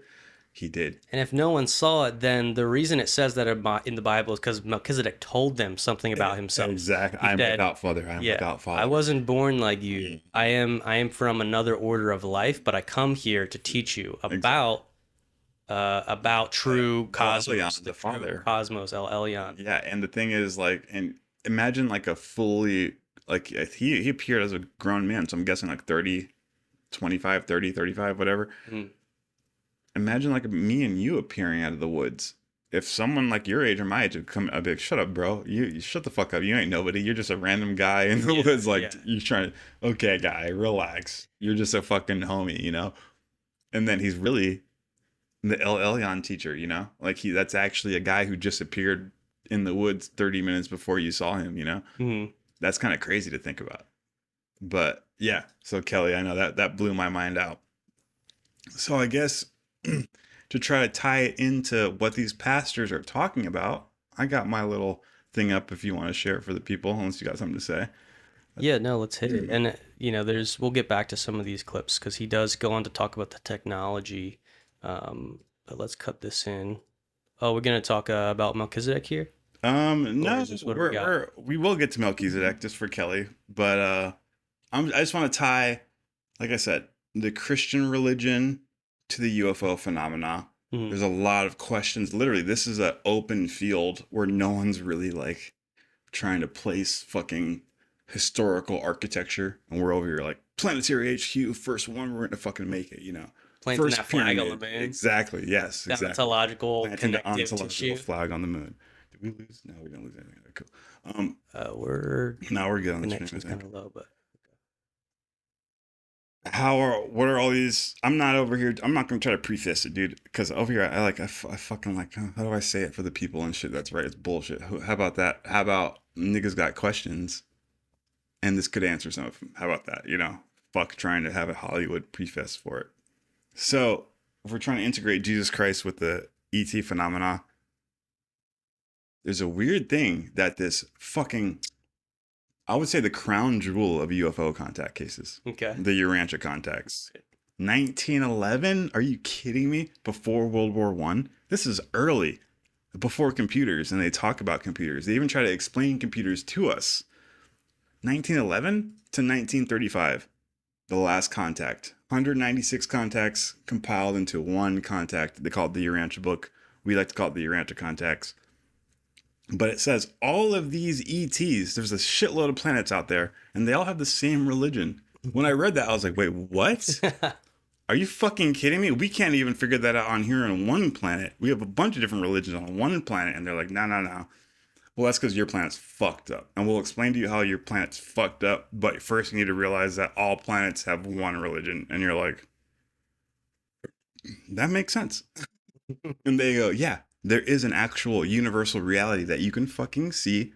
And there is a trinity in the center of the universe of 3 energy points that are existential, and you cannot deny it. And the Watchers would have taught this to us. Yeah, exactly. The Watchers would have taught this to us. The Anunnaki would have taught this to us. Any being who landed would have taught this to us. Abraham, he was taught this, and that's why we have Christianity today. Whoa. So all these alien planets, 1 million billion planets, they all have the same religion, but they use different words. They have different languages. That's weird, right? Yeah. So God doesn't have a name. Does that even make sense? There is no name for God, yet all the ETs worship this same God. Right. And think of that whole name thing. It's as simple as this. Different beings, based on their physiology, can vocalize different syllables. Straight up. So you go to another alien planet and their vocal cords are a little bit different. Mm-hmm. So they might not even be able to say the word Yahweh or God. They have to say it different. So think that like there's no like that's the word. That's their word for God.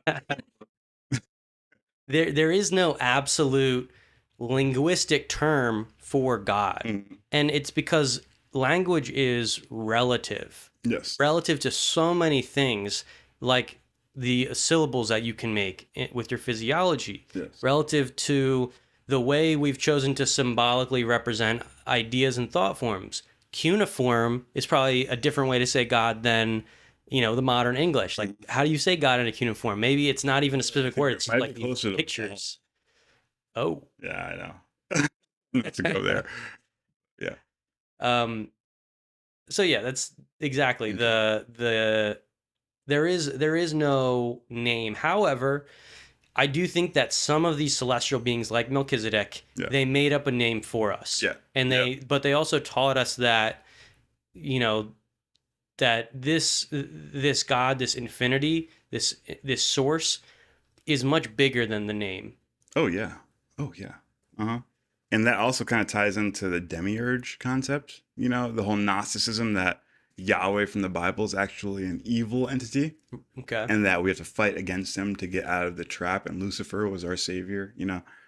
I just want to put that on the table to keep in the back of people's minds so that when you're understanding these concepts, you can see where this psyop is coming from, because it's a fucking psyop. But the demiurge. And yeah, when these beings land, they're going to use the word that we use. If we call them Urak, they're going to land and say, they call it Urak. Let's call God Urak. Yeah. So we say Urak. Oh, yeah, they know the word Urak. But that doesn't mean the fucking center of the universe. When you fly up to it in your TR-3B, it's going to be saying, my name is Urak. No, fuck no.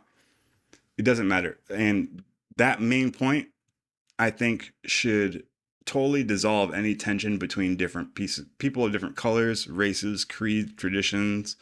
Because if different planets can have the same religion with different words for the same God, then we could get over a little difference. You know what I mean?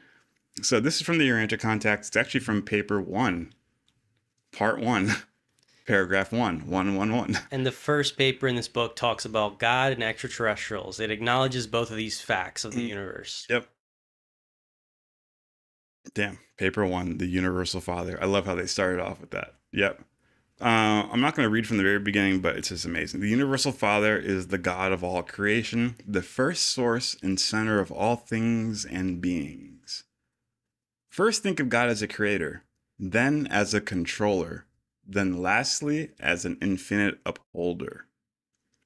That's crazy. They're giving you 3 mental light images. You see the ideograph right there? Boom, boom. 3 ideographs. Controller, creator, controller, upholder. Those are very important, but we need all those light images to condense into their mind at the same time, but that needs to be in relationship to God. So how do we do it? And they use this sentence.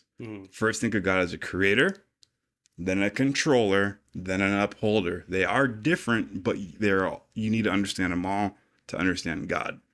So yes, he created us. He's also controlling the fucking game, and he's also upholding it forever. So don't give in to the fear, like, what if it's going to disappear, you know? Like, is the source going to disappear? No, fuck no. But I just like how you can see they're using black text on white paper in the English language in 21st century vernacular on Earth in order to transmit a fucking high mental holographic light picture. Which is the same thing that Melchizedek did 6,000 years ago. With Abraham, exactly. Right. And I think what we're talking about now is more important than any UFO craft you could ever fucking put your hands on. Is being able to integrate light pictures into your mind, body, spirit complex. Does that make sense? So if you can really taste what we're talking about now as a listener, and that you're vibrating and you're like, oh, this is real. I know it sounds corny. You're one step closer to actually driving a UFO craft, you know? So let's do this. The myriads of planetary systems were all made to be eventually inhabited by many different types of intelligent creatures. Beings who could know God, receive the divine affection, and love him in return. The universe of universes is the work of God and the dwelling place of his diverse creatures. God created the heavens and formed the earth. He established the universe and created this world, not in vain. He formed it to be inhabited. The enlightened worlds all recognize and worship that the universal Father, the eternal maker and infinite upholder of all creation, the will creatures of a universe upon universe have embarked upon the long, long paradise journey, the fascinating struggle of the eternal adventure of attaining God the Father. The transcendent goal of the children of time is to find the eternal God, to comprehend the divine nature, and to recognize the universal Father. God-knowing creatures have only one supreme ambition, just one consuming desire, and that is to become, as they are in their spheres, like him as he is in his paradise perfection of personality and in his universal sphere of righteous supremacy. From the universal Father who inhabits eternity, there has gone forth the supreme mandate, and this is the mandate that Planetary HQ is founded upon. Be you perfect, even as I am perfect. In love and mercy, the messengers of paradise have carried this divine exhortation down through the ages and out through the universes, even to such lowly animal origin creatures as the human races of Earth, of Urantia. That's crazy, dude. So, I mean, let's get a little bit poetic. This magnificent and universal injunction to strive for the attainment of perfection of divinity is the first duty, and should be the highest ambition of all the struggling creatures' creation of the God of perfection. This possibility of the attainment of the divine perfection is the final and certain destiny of all of man's eternal spiritual progress. Earth mortals can hardly hope to be perfect in an infinite sense, but it is entirely possible for human beings, starting out as they do on this planet, to attain the supernal and divine goal which the infinite God has set for mortal man. And when they do achieve this destiny, they will, in all that pertains to self-realization and mind attainment, be just as replete in their sphere of divine perfection as God himself is in his sphere of infinity and eternity. That's crazy to think about. We will be that maxed out in our sphere of mind, body, spirit progress that we'll be able to mirror his repleteness. We're going to be masters just like he's a master. This is the true meaning of that divine command. Be you perfect, even as I am perfect. Whichever urges mortal man onward and beckons him inward in that long, fascinating struggle for the attainment of the higher and higher levels of spiritual values and true universe meanings. The sublime search for God of universes is the supreme adventure of the inhabitants of all of the worlds of time and space. The search for God, the search for perfection, dude, mind, body, spirit attainment, what we're talking about here is literally the supreme adventure for all inhabitants in every planet throughout all time and space, dude. How fucking exciting is that? What we're doing right now is what we're fucking... Woo!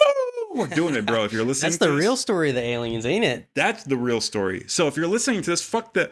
Oh, what is it? Anna Paulina Luna is going to release 40 videos tomorrow. No, dude. You're part of a fucking time-space adventure where you could be the Avengers for the cosmos. And you're on Earth right now in the deepest, darkest depths of the universe. You could flip it and show the entire universe what is dark. Can flip to the light like that, dude. I don't see a better fucking chapter you could be alive in other than right here, right now. You see how we just flipped that? It sucks. 5 minutes ago, it sucked to be on Earth with the negative concepts. A couple of light pictures in our mind. Now you're stoked to be on Earth because we're here in the dirty, and we're going to show them the light pictures, right? Dude, I mean, speaking of that Marvel concept, like we mentioned earlier, and I think we're probably going to expand this a little bit more. Lucifer was one of these celestial beings similar to Melchizedek. Bitch boy. And he was given a bunch of planets, and he was the guardian of these planets. And the Lucifer Rebellion, as a cosmic event in the heavens, 250,000 or about 200,000 years ago, I think it was a turning point. And like D-Bake said, there were 37 planets that got caught up in the secession from the universal government, meaning they actively rebelled. The angels on that planet, including Earth, actively rebelled against the universal government, and they decided to create their own soul ascendancy program, meaning they did not believe that they should send your soul to the afterlife that has been designed for the myriad of worlds, the many worlds. And they wanted to take your soul for real. Yeah, for real. And that's why people say, like, there's a war of your soul for the devil. There's a war with the devil for your soul. What they mean, but this is exactly what you're talking Little do they know that these angelic beings were fighting over where you go in the afterlife. Am I going to go to the left star of Orion's belt or the right star of Orion's belt? Yeah, and so these angels, this Lucifer rebellion story, on that celestial level, that is like this. I know it sounds super wild. It's like even further out than nuts and bolts and You're stuff. disclaiming already. So you're doing what I do. Yeah, we're talking about aliens. Shit. Like I was losing my train of thought to figure out what I was exactly getting to. But welcome to the club. the Marvel thing. Oh, literally. There you go. Bring it back. Lucifer is Thanos in this analogy. Now, the story of Thanos is like.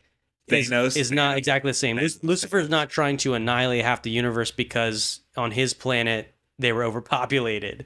It's not that. Yeah, no, it wasn't that. But it's overpopulated. What they do capture in that Thanos story is that, like, to some degree, they create an empathy for you in the Thanos story, because you're like, oh shit, like his planet was starving and like he made the hard call, and it's like that seemed evil. Was that the Thanos story? Yeah, he like made the call to take out half of them. So for his single planet, he's gonna annihilate the universe. I forget what he said. He said like, we on our planet, if we cut the population by 50%, we would have survived, but instead everyone died. Yeah, and now I'm not going to make the same mistake. Yeah, that's what it was. And so he's like going to kill half the universe. Now, but those numbers don't make sense. I know. It's like one planet of a billion if you ran that scale. I forget why he felt the universe was too populated.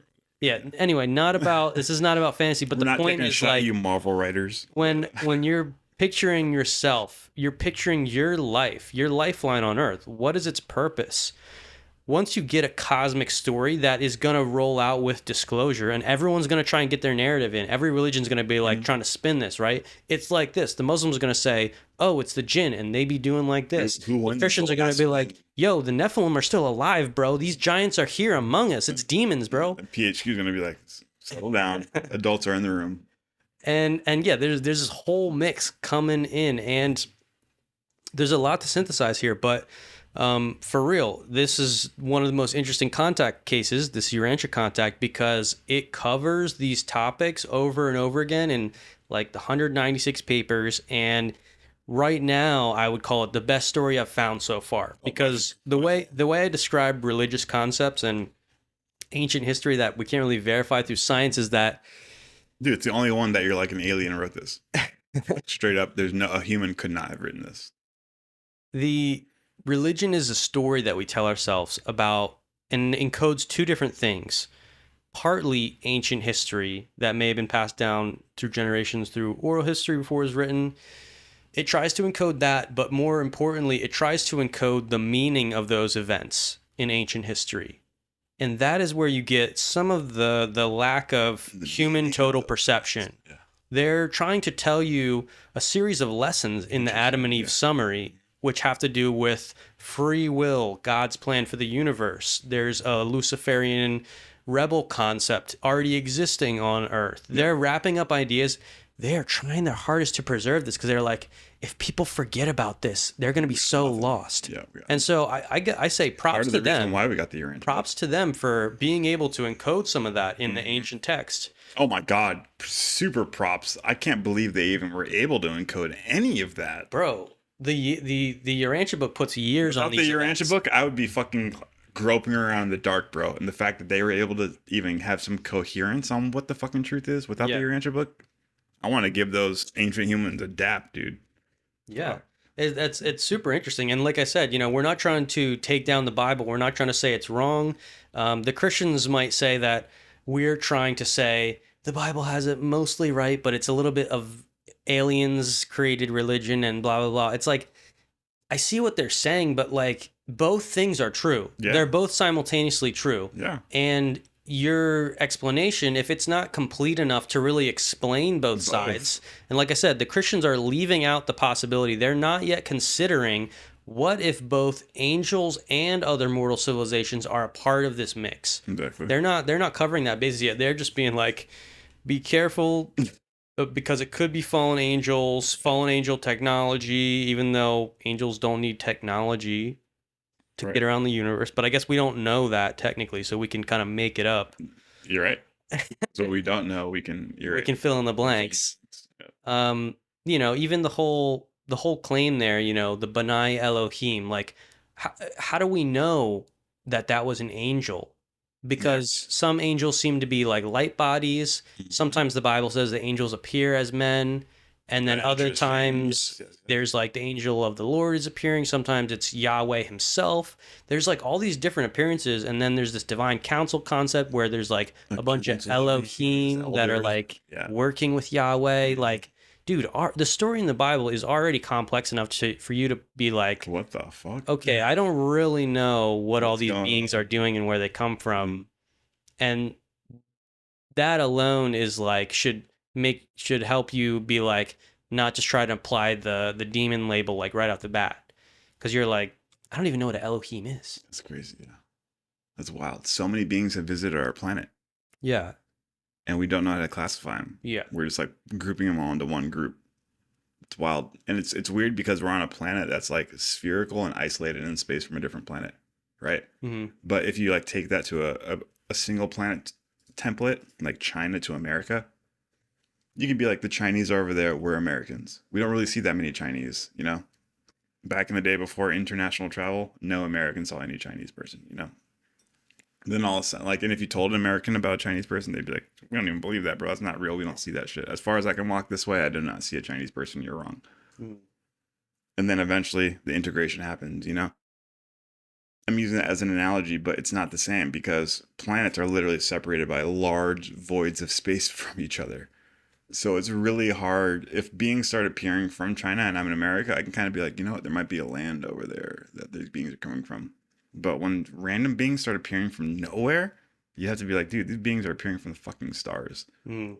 And then they start recording that. And then you'd be like, wow, a lot of different beings are coming from the stars. They all look different. Some claim to be the Father himself, like Jesus. Some people claim to be representatives. Some use UFOs. Some use Merkabas. Merkabas, like, what the fuck is this?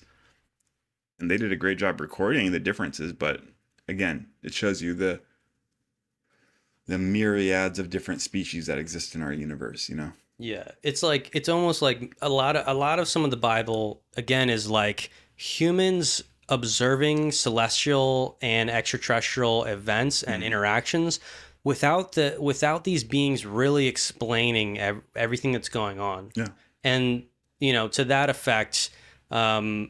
Again, the Bible is a great resource. It gives us an insight into the ancient world, But, you know, the thing is that there's a overarching template that's applied to the Bible saying that it's divinely inspired. Yeah, and they then use the God stamp and say that the God stamp. it's like it's all correct. It's all true. There's no room Question any part of it, there's no room for human subjectivity and interpretation. that's it. And if None you of the do, humans' interpretations were wrong and or if you try incongruent. that, we're what's the word? We're now able to kill you. They actually say, like, We'll kill you. they use verses like, if anyone were to change these words, like, they'd be damned. Exactly. And then they apply that to, like, the context of the entire Bible when the Bible, like, wasn't assembled In during one that time when that verse was written. It was all.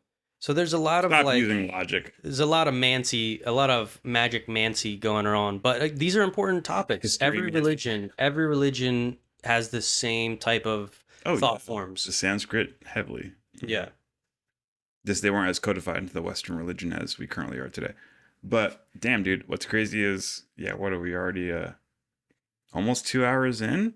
No, this is queuing up to be a mega stream, dog. Yeah, but nah. I don't get No, it. we're not 2 hours. We're only an hour and a half. Hour and a half. Okay. Yeah, I guess it's close to 2, but I guess let's dive into some of this. I didn't really even get into that quote I wanted to talk about, but the father's name from the Urantia context, just to give a little bit more of a background story of how the aliens perceive God, right?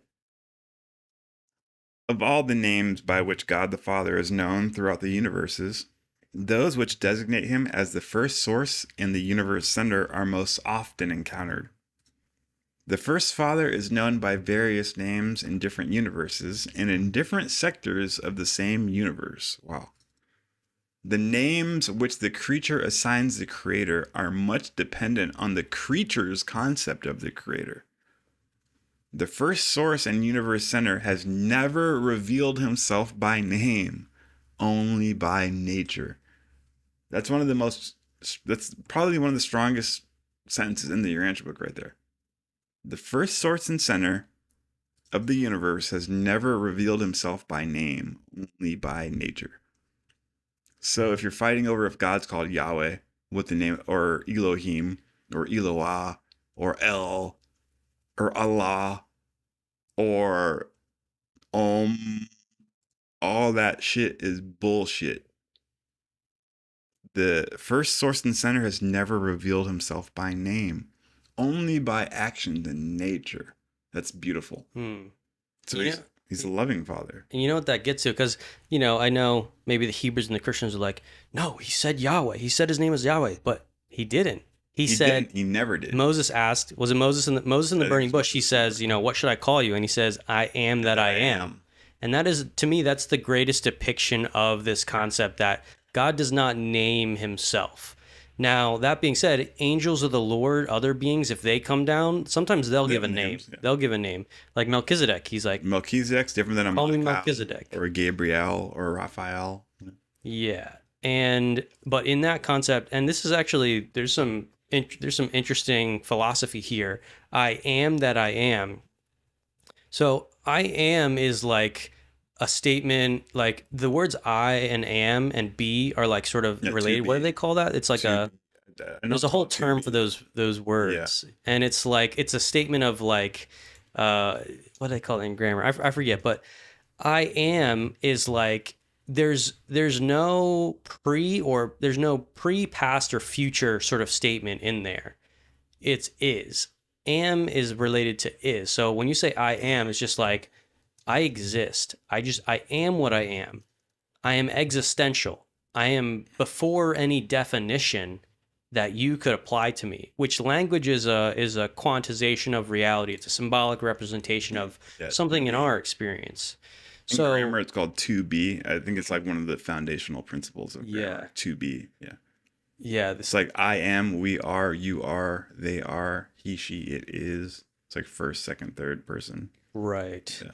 And so, that statement of I just am, it's like, what should I call you? It's like, there's nothing you could truly call me, because anytime you name something specific, it like codifies it and it puts it in a box. Because when we say this name and then connects it to a series of limited concepts, that we attach to it. And so often we think about it in reverse. Crazy. So language is just ideographs. Yeah. We're just chaining ideographs together. And you can't chain. You can never chain How enough are we so ideographs on unconscious of this? infinity. How are you able to use language and grammar but not be conscious of what we're talking about? Mm-hmm. Isn't that weird? Almost seems wrong. It's an oversight by far. Like, you should know that you're invoking mental holographic images from the cosmos by talking. We're not even close to that law on planet Earth. Like, on an advanced planet, that might be in the law. Like, if you speak concepts, you're invoking concepts onto our planet, and therefore you need to stop or keep going, one of the two. Yeah. You know? Your concepts channel the universe, so be careful what Exactly. you channel. And if you're channeling this bullshit, our FBI on this planet is gonna come knocking and be like, "Hey, bro, you gotta stop that shit. You're over here channeling distortions. What's going on?" Damn, that's crazy. Might sound a little tyrannical to the American viewpoint, but Thought police. yeah, but you can't be over here spreading bullshit because you're fucking up everybody, man. I hear that, but I guess we're also kind of allowed. The time space is an evolutionary zone where we test out ideas, and that's partly because we don't. When we say It's funny things, that you say that, because being allowed means that it just means that we're gonna allow you to fuck up so that you learn the pain, so that you correct. Yeah. And if you don't correct, you're getting snipped. But it's not even. I don't even like to think of it as punishment from the outside, because it's like we suffer the effect of our own distortion. Yeah. Meaning, as soon as we start making things up, now we're in Babylonian money magic, and the banks are making up and inventing money, and Everything's fake. causing inflation, and everything's fake. So it's like we certainly suffer our own imperfections, where a lot of times no one needs to punish us. There's just sometimes when the ethical argument is that when we do things that we don't get punished for because we're in a position of power, does the cosmos have a role in dishing out judgment by being like, that's a great. You can't do this forever. We are going to come in and stop it. Mm-hmm. And I think that is also a relevant consideration here. So there's like a cosmic inertia, like a force that pushes against that. I think so. It has to be. That's what they say the flood was.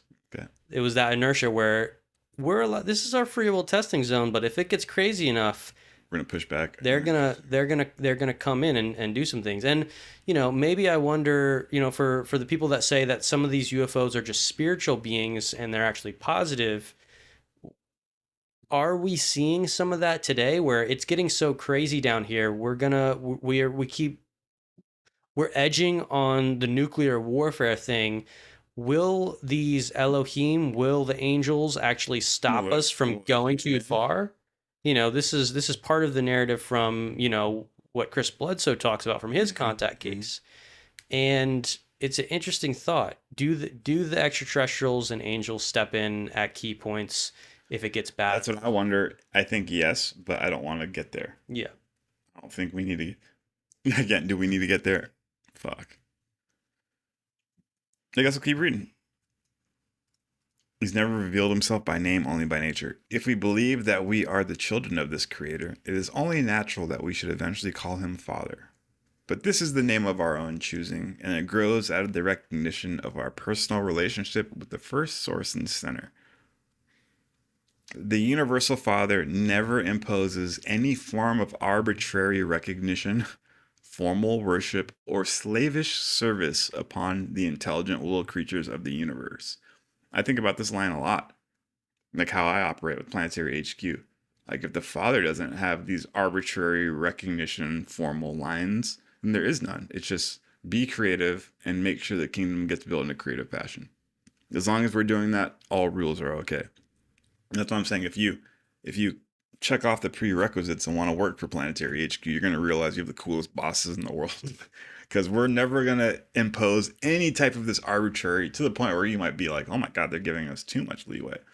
But that's because we're giving you enough rope to hang yourself. You just want to see like what you're going to do with it, Like, if you work for PHQ, we're not going to say like, you need to do this, you need to do this, you need to do this. But it'd be nice if we saw you out there fucking representing, Like, if you go out to a conference and you sign up for PHQ and you're like, I'm just gonna go there and kind of, you know, just do my own thing and smoke a blunt and fucking, you know, not even go to the conference and fucking just fuck off and do my own thing. I'm not gonna fucking drop the hammer on you. And if me and Taylor figure that out, we'll be like, okay, we'll give him a couple more chances. You know, no big deal. We'll see if he corrects. But after 3 or 4 times and no videos are coming out, we'll be like, what the fuck, bro? We're gonna shut that shit down. Sorry, because we don't impose arbitrary recognition or anything like that. But if you're part of the clique and we say, hey, you're going to the conference, you want to get some videos, we expect you to come back with fire heat. Not because you're trying to impress us, but because you are trying to do the best you can for the universe, you know? And then we're like, oh, well, we don't need to impose any rules, you know? I don't need to put any rules on Taylor. I know if he goes in the deep end, he's going to come back out with fire. He's going to do it his own way. And like, I don't need to fucking micromanage, you know? Mm-hmm. I like how the Universal Father is like that. Right. He's just like, I want this. Do it how you want. I'm not going to micromanage. Oh, 5 o'clock on Monday? Sorry. Yeah, that kind of shit. So, bro, relax. Nigga, relax. We'll be out by Tuesday or whatever. It's stupid shit. But, yeah. The evolutionary inhabitants of the world of time and space must of themselves, in their own hearts, that's what I'm saying, recognize, love, and voluntarily worship him. That's what I'm saying. You can't force these people. You can't force anybody to work for the cosmic government. You can't force anybody to work for PHQ. It must be in your own soul. When I wake up and create videos, bro, I'm not even thinking about Planetary Headquarters, honestly. It's just the name that we chose for our YouTube channel. When I wake up and do my actions, it's my heart choosing to pay in to the cosmic treasury. Whatever money that the universe gave me in my life, I'm going to put it all back into the cosmic treasury because I believe in that mission. That's how I operate. It's not because the universe is forcing me to do some type of slavish service. It's because I realize the beauty in the cosmos and I only want this to be the final picture, so I'm going to throw down my money for that. So you notice a difference, right?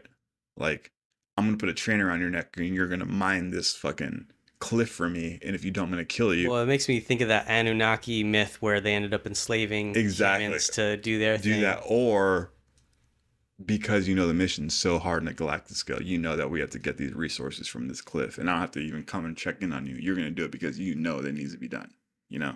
Right. It's a big difference. The Creator refuses to coerce or compel the submission of the spiritual free wills of his material creatures. How crazy is that? That's insane, right? He refuses to coerce or compel the submission of free will creatures in his universe.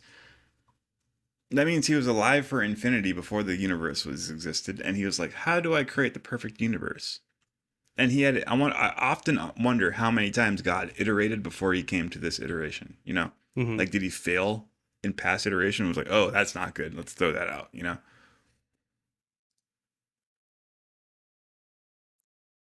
How many times did he have to try before he realized I cannot coerce or compel them whatsoever?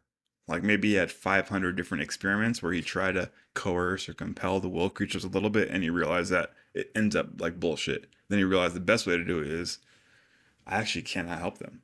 It hurts. It's almost like me and my fucking son, my 5-year-old son. Like, he's going through hardship. I want to jump in and fucking help him. But you can't do it for him. You can't do it for him. And I wonder how long it took God to realize that in his iterations. After 1 billion times of universe experiments that we'll never get access to, he's like, oh, that didn't work. Yeah. Yeah, and it's not to say that, like, that's God is creating things that aren't perfect, because it's like it's almost like he's doing this balance of like, yeah, what's perfect? Anything is acceptable that God, you know, creates. There's no like wrong in it, but it seems like God is playing this game of joyous adventure, creativeness, and he's just like always, he's like sculpting and he's like doing something. He's creating all these worlds, and then he's like, wait, what if I give them as much of my own like mind potential as I can without telling them the answers ahead of time? Like, I'm gonna create a zone that is separate from the perfection zone, and it's going to be, and then I'm going to bestow like as much as I can of my consciousness in the imperfect zone to bring it back to the perfection. And then we're going to watch them build. And then they're going to build the time-space universe back into heaven, the perfection zone. And that might be a clearer picture of what perfection is because it's coming from imperfection. Yeah, and it's a bit of a paradox, but like think of it. Oh my God. We recognize two thought form concepts here. The perfection of the original thought and the experience that we're having now, which is this subjective, crazy white knuckling on Earth, literally Luciferian planet. Like, what is happening? Are the aliens real? Are the demons controlling us again? Like that's like we're in the midst of something wild. So let's recognize those two thought forms. One of them comes directly from our experience, and one of them comes from something that feels like a far off theory. This theory of infinity, consciousness, God, the Father, Son, Holy Spirit, the Mother Spirit. I know it's lofty, but we recognize these possibilities even in philosophy. Plato's theory of forms. There's a world of perfect forms that everything is templated off of, right? All the philosophies and religions will kind of come up with some of this theology, philosophy, mancy. And it's all recognizing these universal thought forms like, wow, what are we really doing down here? Why was this system created? And again, like putting yourself in the right thought form, not the right, a less distorted thought form can literally change how you operate on a daily basis. Literally. And that's why we say that the ontological questions of disclosure and the possible answers are more important to your everyday life than just the fact of aliens and UFOs. Amen. And it's because the meaning that we apply to these things and these facts of reality can either be extremely distorted or it can be like in a harmonic. You actually feel like you're playing a song with the universe. You feel it. Instead of like the universe is this dark forest about to attack you at any time. I feel it now when you're talking. You know, all these concepts you're revealing, I feel it. I feel the vibration of light, and that whatever channel you're opening and that I'm integrating with, everybody needs to be opening these circuits on Earth. You're not the only person who can talk like this. I'm not the only person who can talk like this. Everybody who's listening can talk like this, and we need to open those circuits. And that's why we're creating this, to open those circuits. It's fucking amazing. Yeah. And we will get there.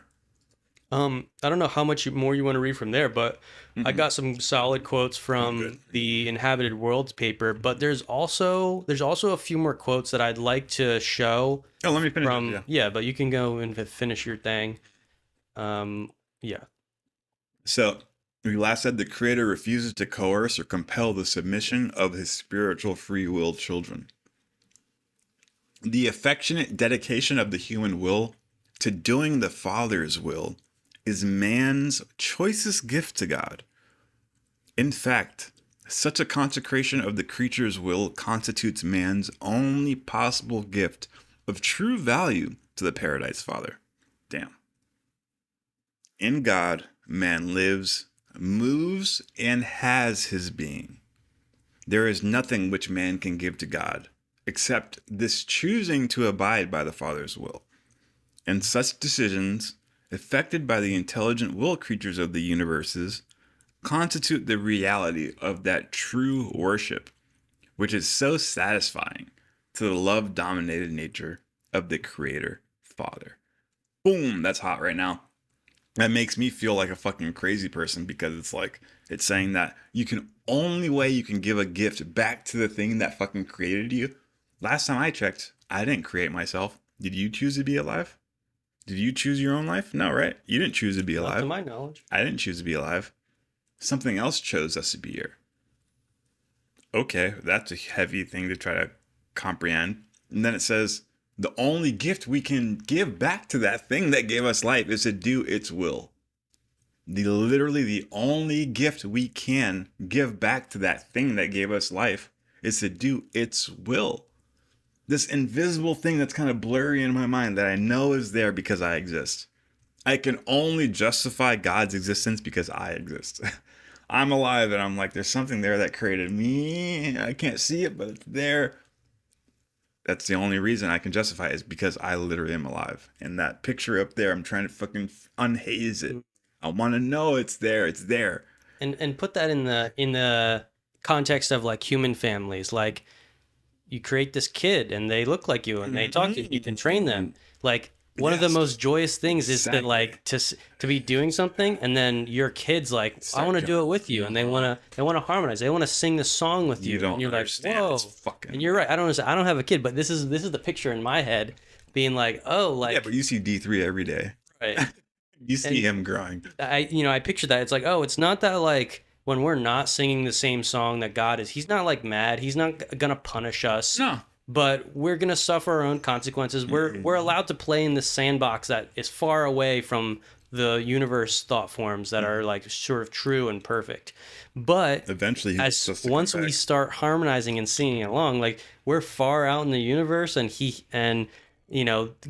this our creator is like listening us start to sing along and like add a little tune, and he's like, whoa, y'all are like harmonizing. Make a song in real life. Yeah, like, he's like, yo, I'll put you in the live stream, keep singing that tune. And that's the thing, like, I think that, again, like, we need to see ourselves in the correct light, our inheritance as sort of divine beings with a divine eternal potential, that consciousness that survives after death, that can grow and expand and become perfect, just as the original thought and the original person is perfect. And we need to take that on as our responsibility and our sort of mandate here. And amen. And amidst doing that, we are going to be like sort of put on the universe stage. We're going to be like keyed into the movie. You're going to get some cutscenes in the Marvel thing, in the main story. And that's just how I've been trying to like picture reality and everyday time space actions. And it's not that you need to be doing something grand that's going to make the news. That's not the thing. It's that you need to be so like out of the matrix that like everyone's reacting out of the matrix, like NPCs out there, right? They're like told aliens are real and they're immediately afraid. That's an NPC move right there. But you can sort of stand in the midst of that shaking, that storm, being like, I have challenged the thought forms. I've been through the fire and back again. And it's there's no angel that truly controls our destiny. There's no evil demonic being that can truly override your divine potential. And just use that thought form to glide into the universe. Real talk, dude. Real talk. And I know I guess we're kind of winding down now. I got some more things. I do. Yeah. You want to go into? Yeah. I was gonna drop into some end words of power, but get some links if you want. Yeah, I want to show these last links because, again, do it. I find it interesting. Some of the thought forms that the pastors got going on here, and how they tie into the greater disclosure that's happening, because they're kind of like getting on the same page we are to some degree, but it's very interesting. So, you still see my screen? Yeah, I got you. Okay, show. Check this out. This is actually partly what these pastors were told by this unknown group. Oh shit! You got some footage? What they're talking about? Let me just talk about this very quickly. So when we're talking about the alien, UFO, whatever, okay, so let's just call this UFOs, UAPs, and underwater, all that stuff, right? This is just the general term for it. Number one, and I think this is important. I believe what we're seeing is tech, and the data Alan and I just received, I think the stat was something around 95%. That's right. Of the tech we see, or the UFOs we see, is high-level tech. Alan, do you want to comment on that at all? Yeah, they mentioned most of what we're seeing are human. either technology from the United States government no, it's straight up. They look like drones, bro. The videos look like drones. Any movement that they did, that's a drone can do that movement. Yeah. Now that's crazy that you say that, because even what they're being told taps into this. You want to comment on that? Yeah, they mentioned most of what we're seeing are either technology from the United States government or adversarial governments that are making incursions in United States airspace, which is why there's a lot of deception around this. Yeah. Now, a lot of that tech, that 95%, is reverse engineered tech. Yes. That's being used. Yes, it was interesting too. So as they got that's into why they this, don't and want to maybe we could reveal talk the about some human of tech the- because it's reverse engineered. Yeah. That makes sense. So even if it's ARV,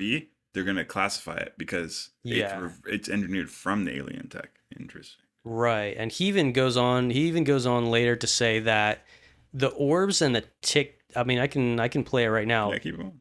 Let me cut this in. The truth is, most of what we're seeing, including the orbs they were talking about, the tic tac, all of it, much of what people are seeing is absolutely technology. And people look at that and they say that's got to be off Earth. It's got to be something non-human. Well, the truth is, it may have some origins in that, but what they're really seeing is something that the government has been working on for decades to develop. And now we're just astonished at what we're looking at. It's beyond our comprehension, but it really is high-level technology.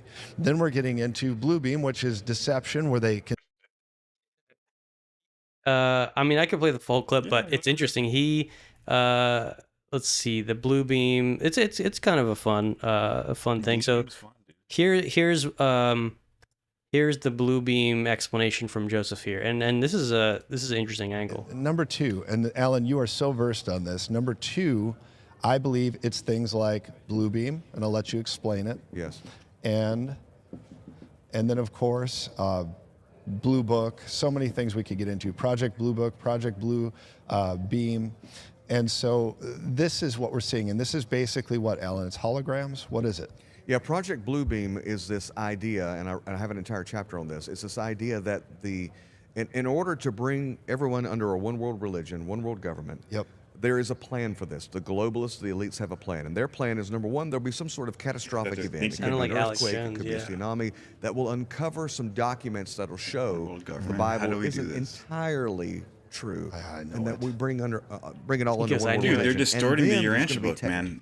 Mm-hmm. They're literally taking what we're saying about like the Bible isn't correctly true, but there's more positive. But you can do that in a negative way and be like, it's not true, but there's other ways, but these ways are negative. Yeah, it's That I don't like that. Knowledge that is used. Now, this is a theory that was posited in the mid-90s when we didn't have this technology, that there's going to be technology used to simulate an apocalyptic event or an Armageddon-type event to get the world to rally together. Yes. And when that happens, and they'll use technology in the sky, a lot of things, and when that happens, that's when a leader's going to step forward and say, well, here's what really happened. And we have these aliens, we have this over here. So yeah, that's Project Blue Beam, that they're going to use this Specifically. technology. Yeah. So Project Blue Beam, one of the things they can do, and I know you've Donald Trump him. You know how nobody realized Trump came in and stole it from Hillary? Once they think that we're going to do this, PHQ is going to come in and fucking steal it. Right? That'd be yeah, great. and then we'll be the top heretics. And then we'll get assassinated, and then whoever is a listener now will be carrying But- the torch after us. That's fine. I'll die for the cause. I don't give a fuck. I mean, I don't think the Christians are gonna sick assassinations on us, but it is interesting that I would say that, you know, if any of these, you know, pastors, you know, end up watching this stream that we're reacting to, you know, one of the things to consider is like in every age, the pioneers of the next great reform are often seen as heretics. And the common examples, it's every time. The common examples are Jesus Christ. Galileo, you know, when he says the earth ain't the center of the universe, and the church is like, Burn him at the burn stake. him at the stake, right? You're the heretic. You're saying that thing. It's funny because even these pastors are considered somewhat heretical by some Christian factions that are like, whoa, I know it talks about the Nephilim, but you going crazy with it. That ain't true. We don't know that.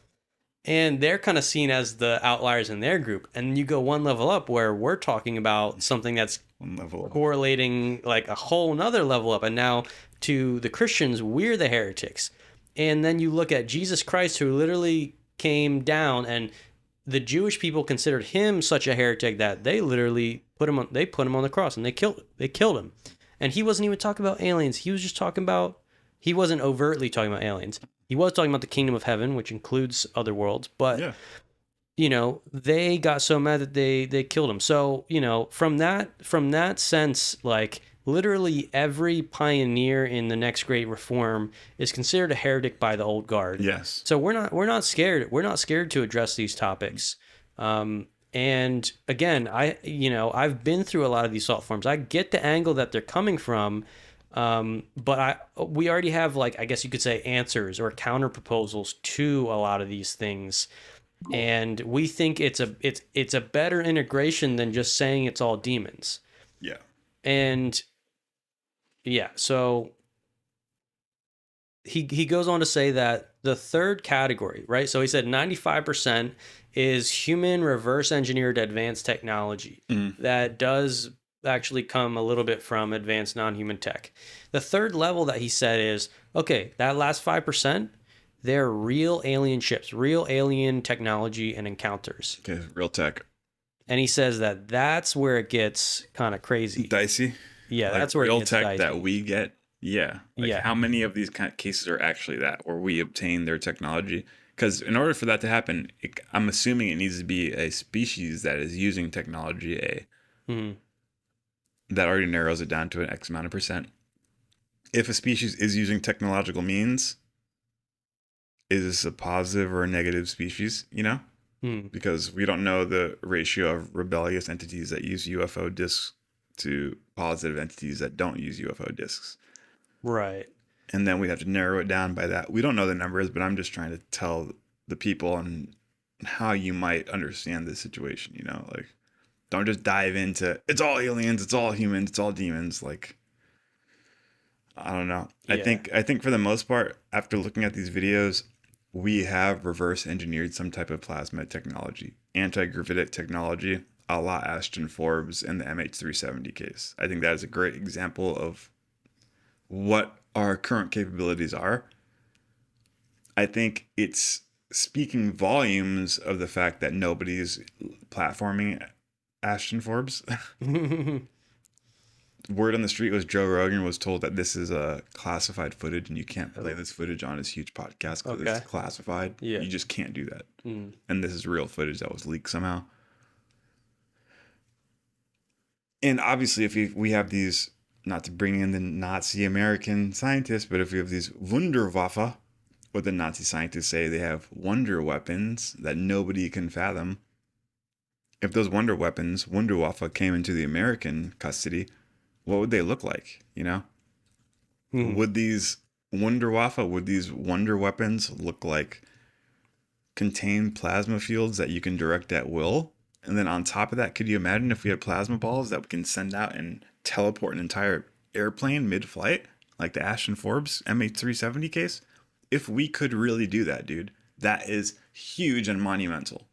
And that would change the entire planet. That's why Ashton Forbes is doing his entire fucking platform. Because if that video is true, that capability shows that we have way more ability than what we're currently saying that we have. If just by reverse engineering we created plasma balls that could fly around and literally teleport airplanes mid-flight, that's a huge leap in technology than what we currently have as a species. Again, I'm not going to go down the rabbit hole. We need this for the public, because we do. It's our taxpayer money. But at the same time, I'm more focused on the fact that we have it and they're not telling us, as opposed to giving it to us. Just the fact that this is a reality, you know? Like, holy shit, we actually have self-contained plasma orbs that are able to teleport fucking airplanes. If that's the case, then our technology as a species is way more advanced than we currently know. And we need to start integrating this for positive reasons, you know? Because we can't let the military just use it to kill people, zap people, and, you know, every military operation is death and destruction.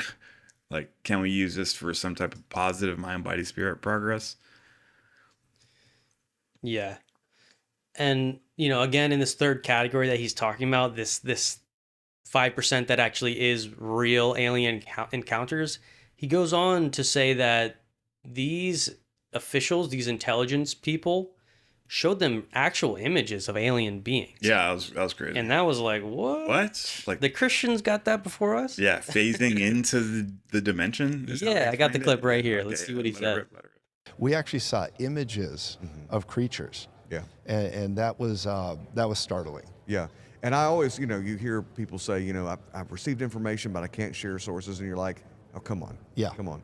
But when you realize that there are people actually working against a lot of these agencies doing investigations. That's right. Trying to expose them, and that they're living with a cover. They're living with an alias. It's true.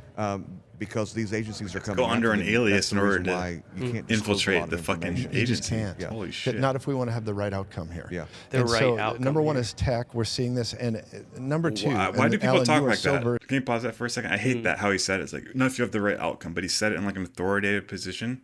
That grosses me out because like he's pretty much saying like, in order to have the right outcome, we need to be deceptive and manipulative.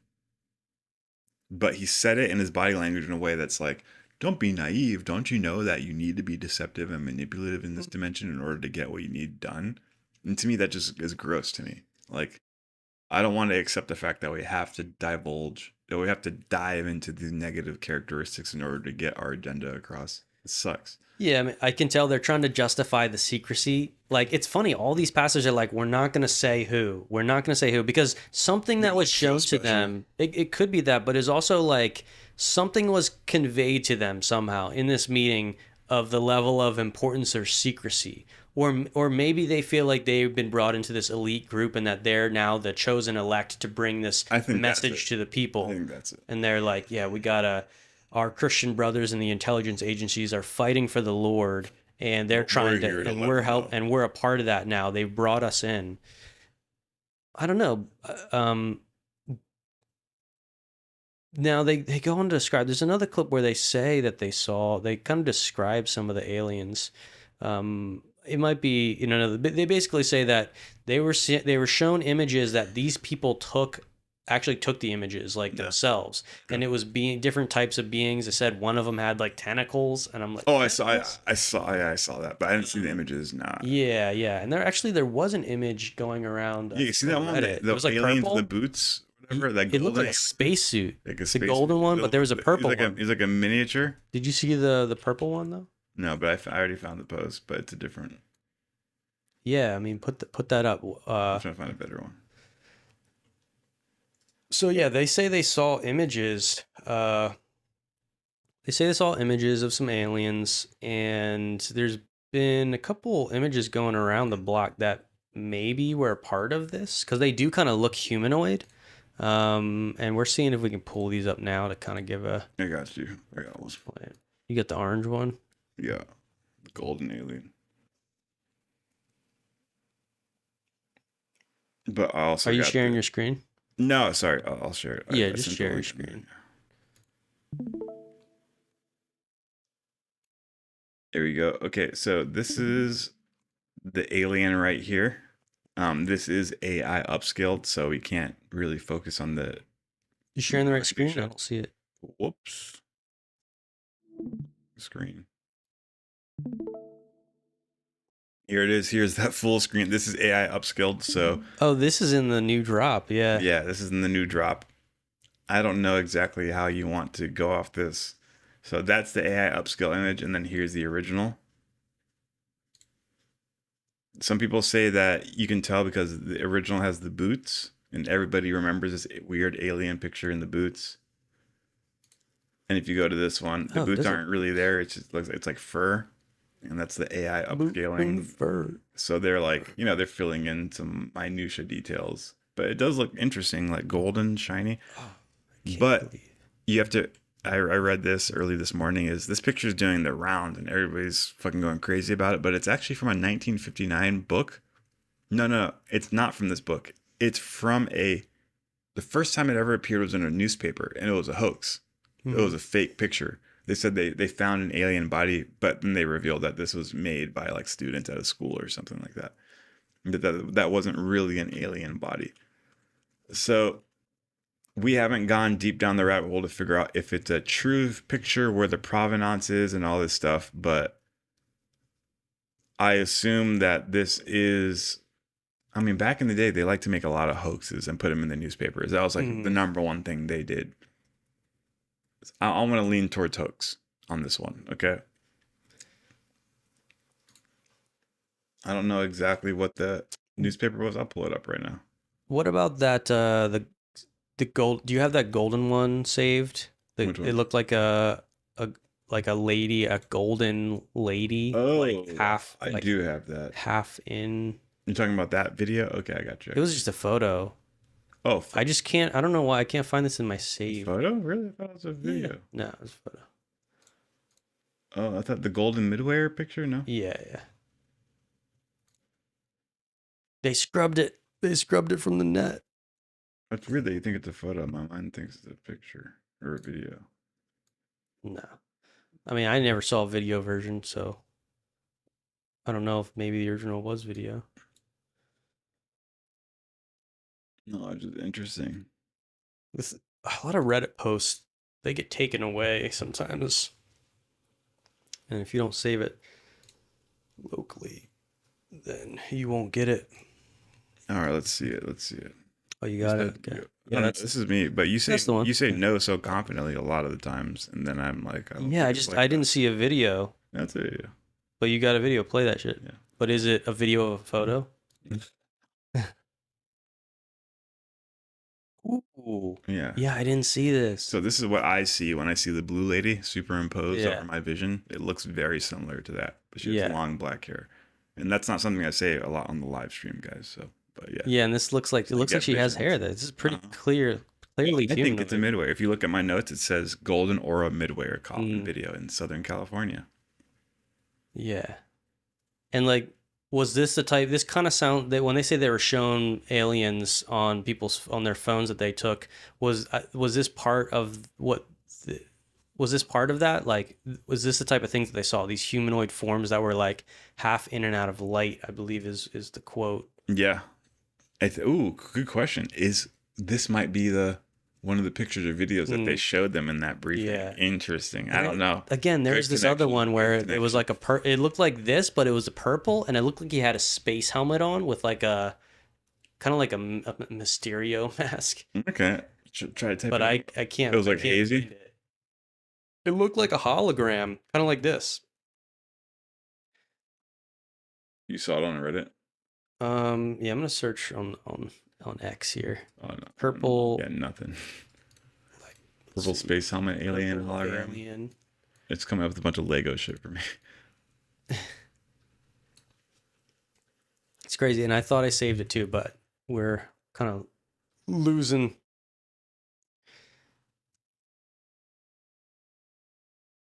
We're looking for it, people. Stick with this. But yeah, I don't think I'm gonna find it right here. You know more of it than me, so Yeah, I don't want to spend any more time searching for it, but Okay. that's a good example right there Mhm. that you were to pull up.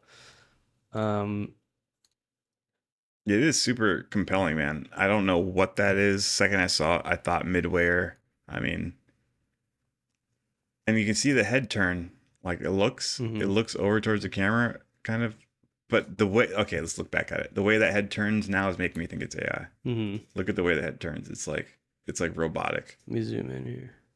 Yeah, you see that? Nobody turns their head like that. Like look at her right now. She goes left and back. Oh yeah, yeah. Yeah, that's like you know what? That's not. It's a blue beam. It's Bluebeam. Exactly. They're testing Bluebeam, or it could be Bazootu just doing a weird head movement. I don't know. Yeah, it's hard to say how these aliens be turning their heads. But either way, what you need to know is that Jesus was a space alien. He was a commander of the space aliens, and that we are a byproduct of this experimental planet, and that you should be excited because you are more than what you think you are. Actually, you are a damn near Marvel Avenger if you would just tap into it.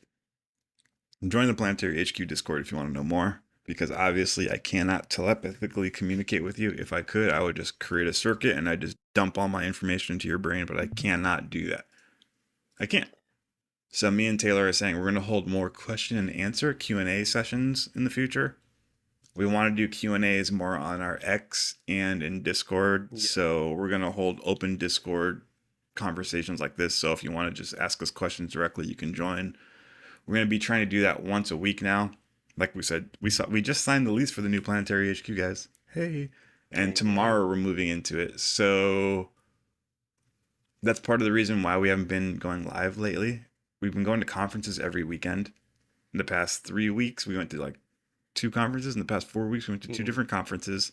And if we're not at a conference, we had to go, house hunting.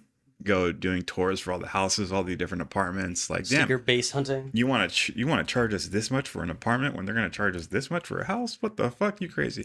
So all that kind of shit. We finally found one we loved it. Our number one pick. Can you believe it? We got it.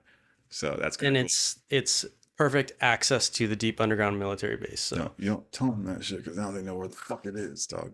I don't know which deep Right. base. We're in Alabama right now, so you can kind of coordinate from there.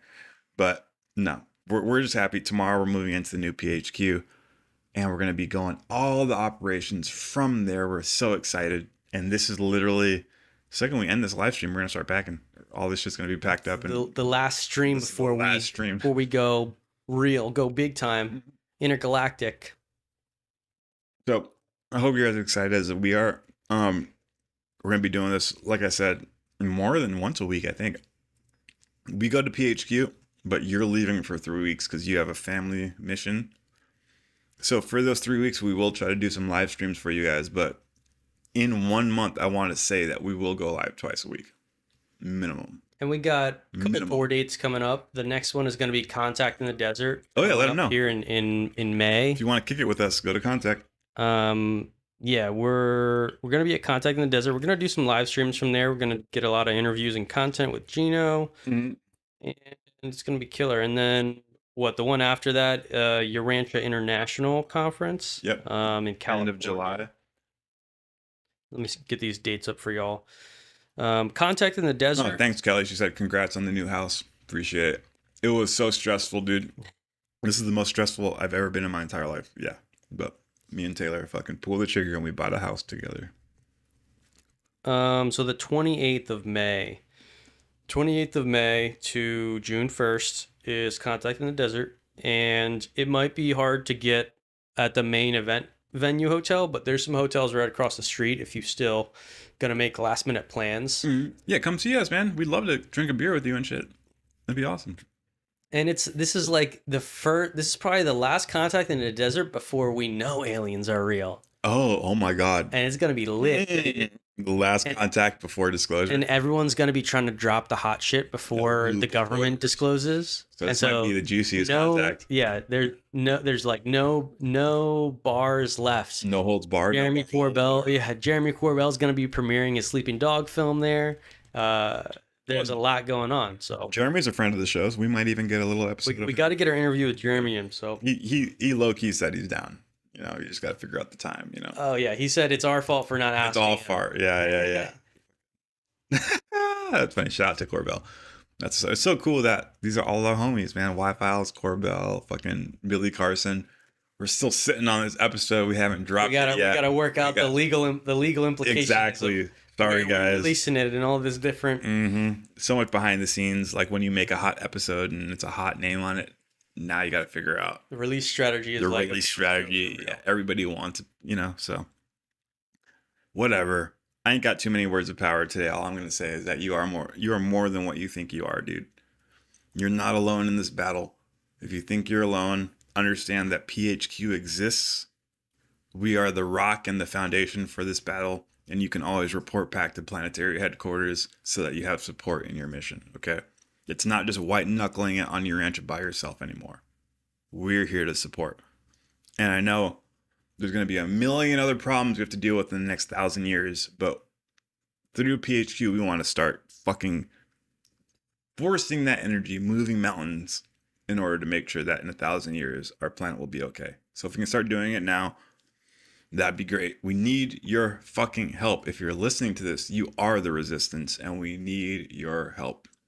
We just read that the greatest gift you can give to the fucking universe, the greatest gift you can give, the only gift you can give back to the Father is to do His will. So why don't we all give a gift at the same time together?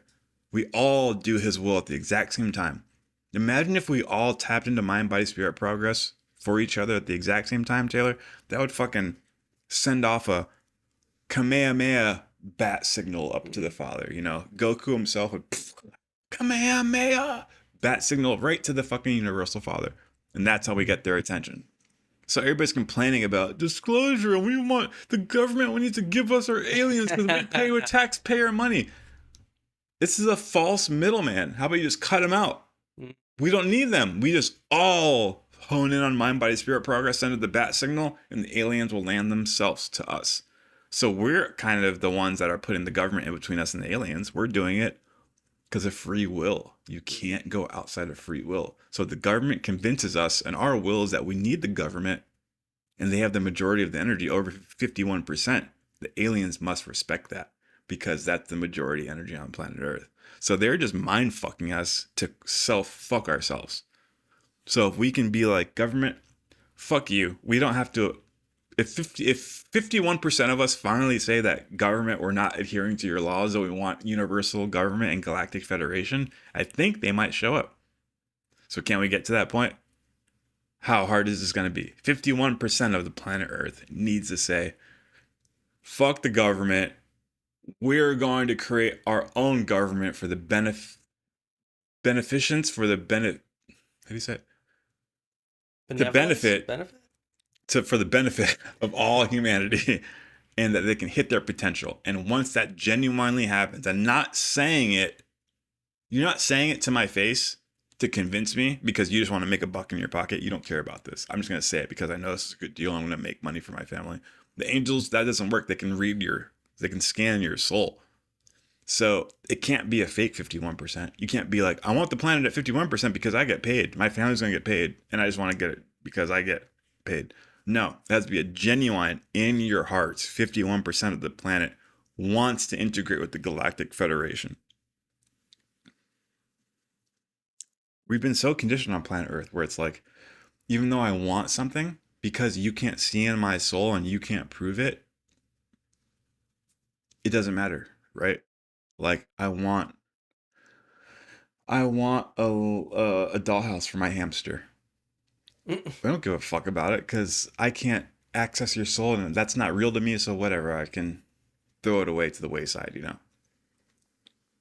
But that's a fake. That's like a fake image. If you say like, I want Earth to hit its potential mentally, physically, and spiritually, you're no longer in the fake arena where you're saying like, I want a house for my hamster. We've been conditioned to lie. If I deceive you and withhold my internal thoughts and then tell you something else, it's okay. And that can create a situation. But on Earth, we think that's normal. You know, they have their own personal sovereignty, but they can lie to the outside. And we accept that. That's wrong. That's false. Because the universe doesn't measure reality based off that. The universe measures reality based off your actual internal feeling right there and now, you know? So if I'm lying to you, the universe wouldn't accept that. They'd be like, well, you're lying right now. We're not going to go off that. We know that you really want this, and you're telling us this to distract us over here. So the universe is based off of what you're actually feeling. It's not based off what you're saying. You can't deceive the cosmos. So if we want anti-grav now, if we want to hit the Galactic Federation now, genuinely 51% of the planet Earth species needs to be thinking like how we're thinking now. Okay? It can't just be lip service like, I love Jesus and I want the aliens to land. But really, you just are on TikTok all day. You're just eating bullshit. You're not doing the work to actually integrate these concepts, you know? The angel's going to land and people are going to be like, oh, damn, Jared. You've been telling your family and all your friends that you're about the angels, but when we scan you, you really don't give a fuck. And you're just when they showed up, you were scared. Exactly. So that's that concept is what I'm trying to get into the people. We need to get to that genuine 51%, that genuine consensus reality of people wanting to be part of the Galactic Federation. And once that is a reality, the Space Brothers will put it on there and be like, okay, 51%, that's the reality on the planet. Therefore, we can now land. Until that happens, and maybe that might be the equation, and maybe that's what the rebels don't want. They're trying to make it so that that equation never lines up, so that 51% never really gets to that breaking point. So maybe that's the entire name of the game. To get 51%, the majority of Earth, to understand these concepts, to digest them, then make a decision. And maybe the whole disclosure narrative has so many people fighting for control of it because they know that if more than 50% become aware that we are not alone and also have the inspiration to connect with the cosmos and actually play our part and actually clean up our planet because we have guests coming soon.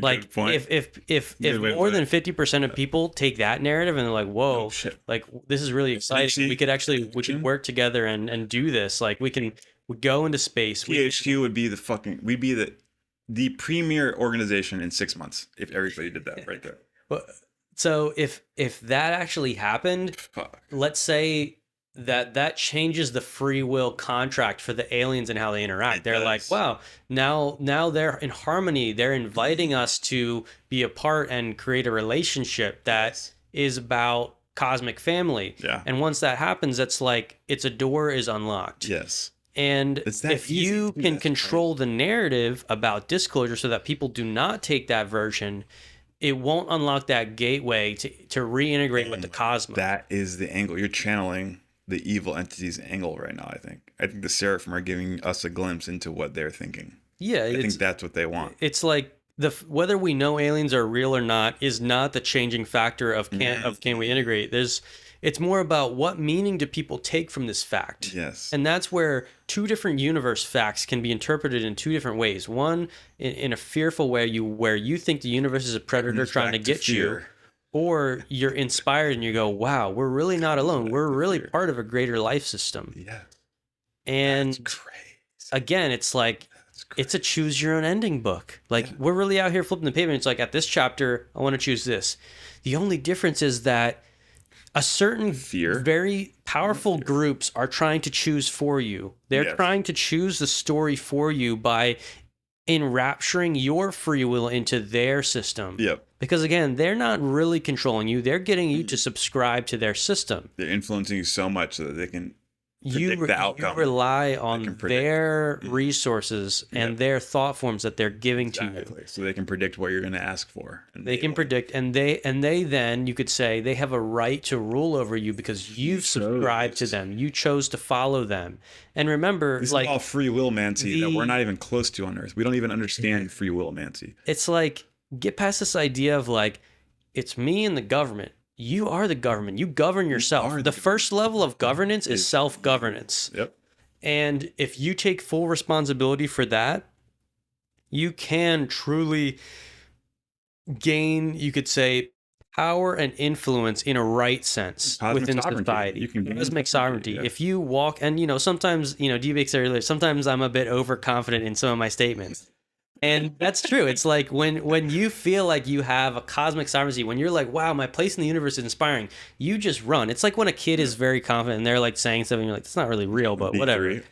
Like, I'm not going to hold, I don't want to hold my words back because of confidence. Like, so many times people are riddled with anxiety that they can't make a move. They can't make a move. Exactly. And the only thing I'll say is that, like, yes, there's a balance of walking and speaking with confidence, but also always being teachable. Like if at any point I can't take the correction, or if I get offended at being corrected, then like I'm out of sync. You're out of sync. And so like we're gonna talk confident. We're gonna tell you that aliens are real before we have. Also open to fucking. But we can if we get the alternate evidence and we really consider it, like we're gonna hear it out. And that's that sort of adaptability. But like the thing is that as a subjective being, you have to move and take actions based on a limited set of evidence. But that's also what it means to be a pioneer. A journalist is not going to stop researching the story because they don't have enough evidence yet that the aliens aren't real. They're like, wow, there's something moving here. There's a planetary movement. This might be real. I need to go get the evidence. So they take personal sovereignty to get the evidence and to consider it for themselves, despite the entire mainstream telling them that this is not real. This is not reality. And that is the adventure, when you feel like you're like out of the system and like you're no longer subscribing, and that that's the adventure. You're actually discovering yourself. You're pioneering. And so that's one part. But then also make sure that you don't get too alone on that island, because now you're talking isolation, shit, dude. The isolation from getting into this field is also a very possible negative. And we both felt it. We both felt it. I'm still feeling it. Well, like until you moved here and like the whole, we're going through a lot of shit right now. I felt isolation. Yeah. So, well, I guess, what I'm saying is that like you need brotherhood, sisterhood. You need people who are on this wavelength as truth seekers, because you also have to keep each other in check. Because if you're a solo and you start trying to teach these concepts, like no one can check you. No one can check you. You become another cult leader. It happens the same way every single time. And you need like these different archetypal mind personalities around you that are sort of working on a similar basis, so that you do have a foundation. You know, we have a foundation of spiritual thought forms. Yeah, and we socialize it. We socialize it. Yeah. If I say stupid shit, I'll be like, I don't know, that's kind of stupid. Yeah. So that's I guess that's my words of power, you know, and I'm glad y'all are here watching. I hope that we can take you more from just like watchers and consumers of content to active participants. We want to find the best way to work with the boots on the ground, with the people out there. And we sincerely believe that anything we're doing, you can also do yourself. Yeah. If you're thinking of making content, trying to get the message out to the people, you're like, I see these UFO people pitch it this way, but I have this own angle and I feel like it can really help people. Like, you need to get that out there, and we can help you get that out there. And that's why we're trying to be planetary headquarters, where we all meet up in the spot and we find a way to work on this. Yep. We make sort a of as a smorgasbord. Concepts on the table. Buffet, dude. Fuck yeah. Every continent, every culture. Hell yeah, dude. You're speaking the words of power right now, my boy. And I guess you invoked a Urantia quote from my mind when you were talking about this, like not knowing, but kind of still functioning off of not all the information, you know. Number 7, the adjuster's problem from paper 111. Uncertainty with security is the essence of the paradise adventure. Uncertainty in time and in mind. Uncertainty as to the events of the unfolding of the paradise ascent. Security in spirit and in eternity. Security in the unqualified trust of the creature son in the divine compassion of the infinite love of the universal Father. Uncertainty as an inexperienced citizen of the universe, but security as an ascending sun in the universe mansions of an all-powerful, all-wise, and all-loving Father. And I think we can end them with that right there, baby. Uncertainty and security. We don't know what we're going into, but we know that we're going to get out of it in the fucking end, right? Shit's hitting the fan. Oh no, Donald Trump's the president. Oh no, they're bombing Iran and Iraq. Oh no, my brother is voting for the wrong president. Whatever, none of that shit matters. Uncertainty is what's important, but be secure in knowing that you are going directly to the Father and you're representing the good truths of the universe. As long as you're representing the good, positive truths, you have no worry. So even though the future looks crazy, that sector of the cosmos looks really dark. There's not a lot of stars over there, and I heard your ranches over there. I don't want to go near your ranch. They're dark. You have to be, no, you know what? I know I'm going to get to the Father, so fuck it. Let's go to your ranch and let's go do it, you know? Yeah, and at the end of the day, when you get to the many mansions in Jesus' Father's house, the afterlife, the eternal adventure, you are not beholden to the decisions that other people made in their life here on Earth. You go up there with the certainty that you participated, you added positive light codes and information and action to that planetary testing zone. You're good. You know that it's only up from there, baby. Amen, brother. PHQ, hit that subscribe button. Go buy yourself a shirt.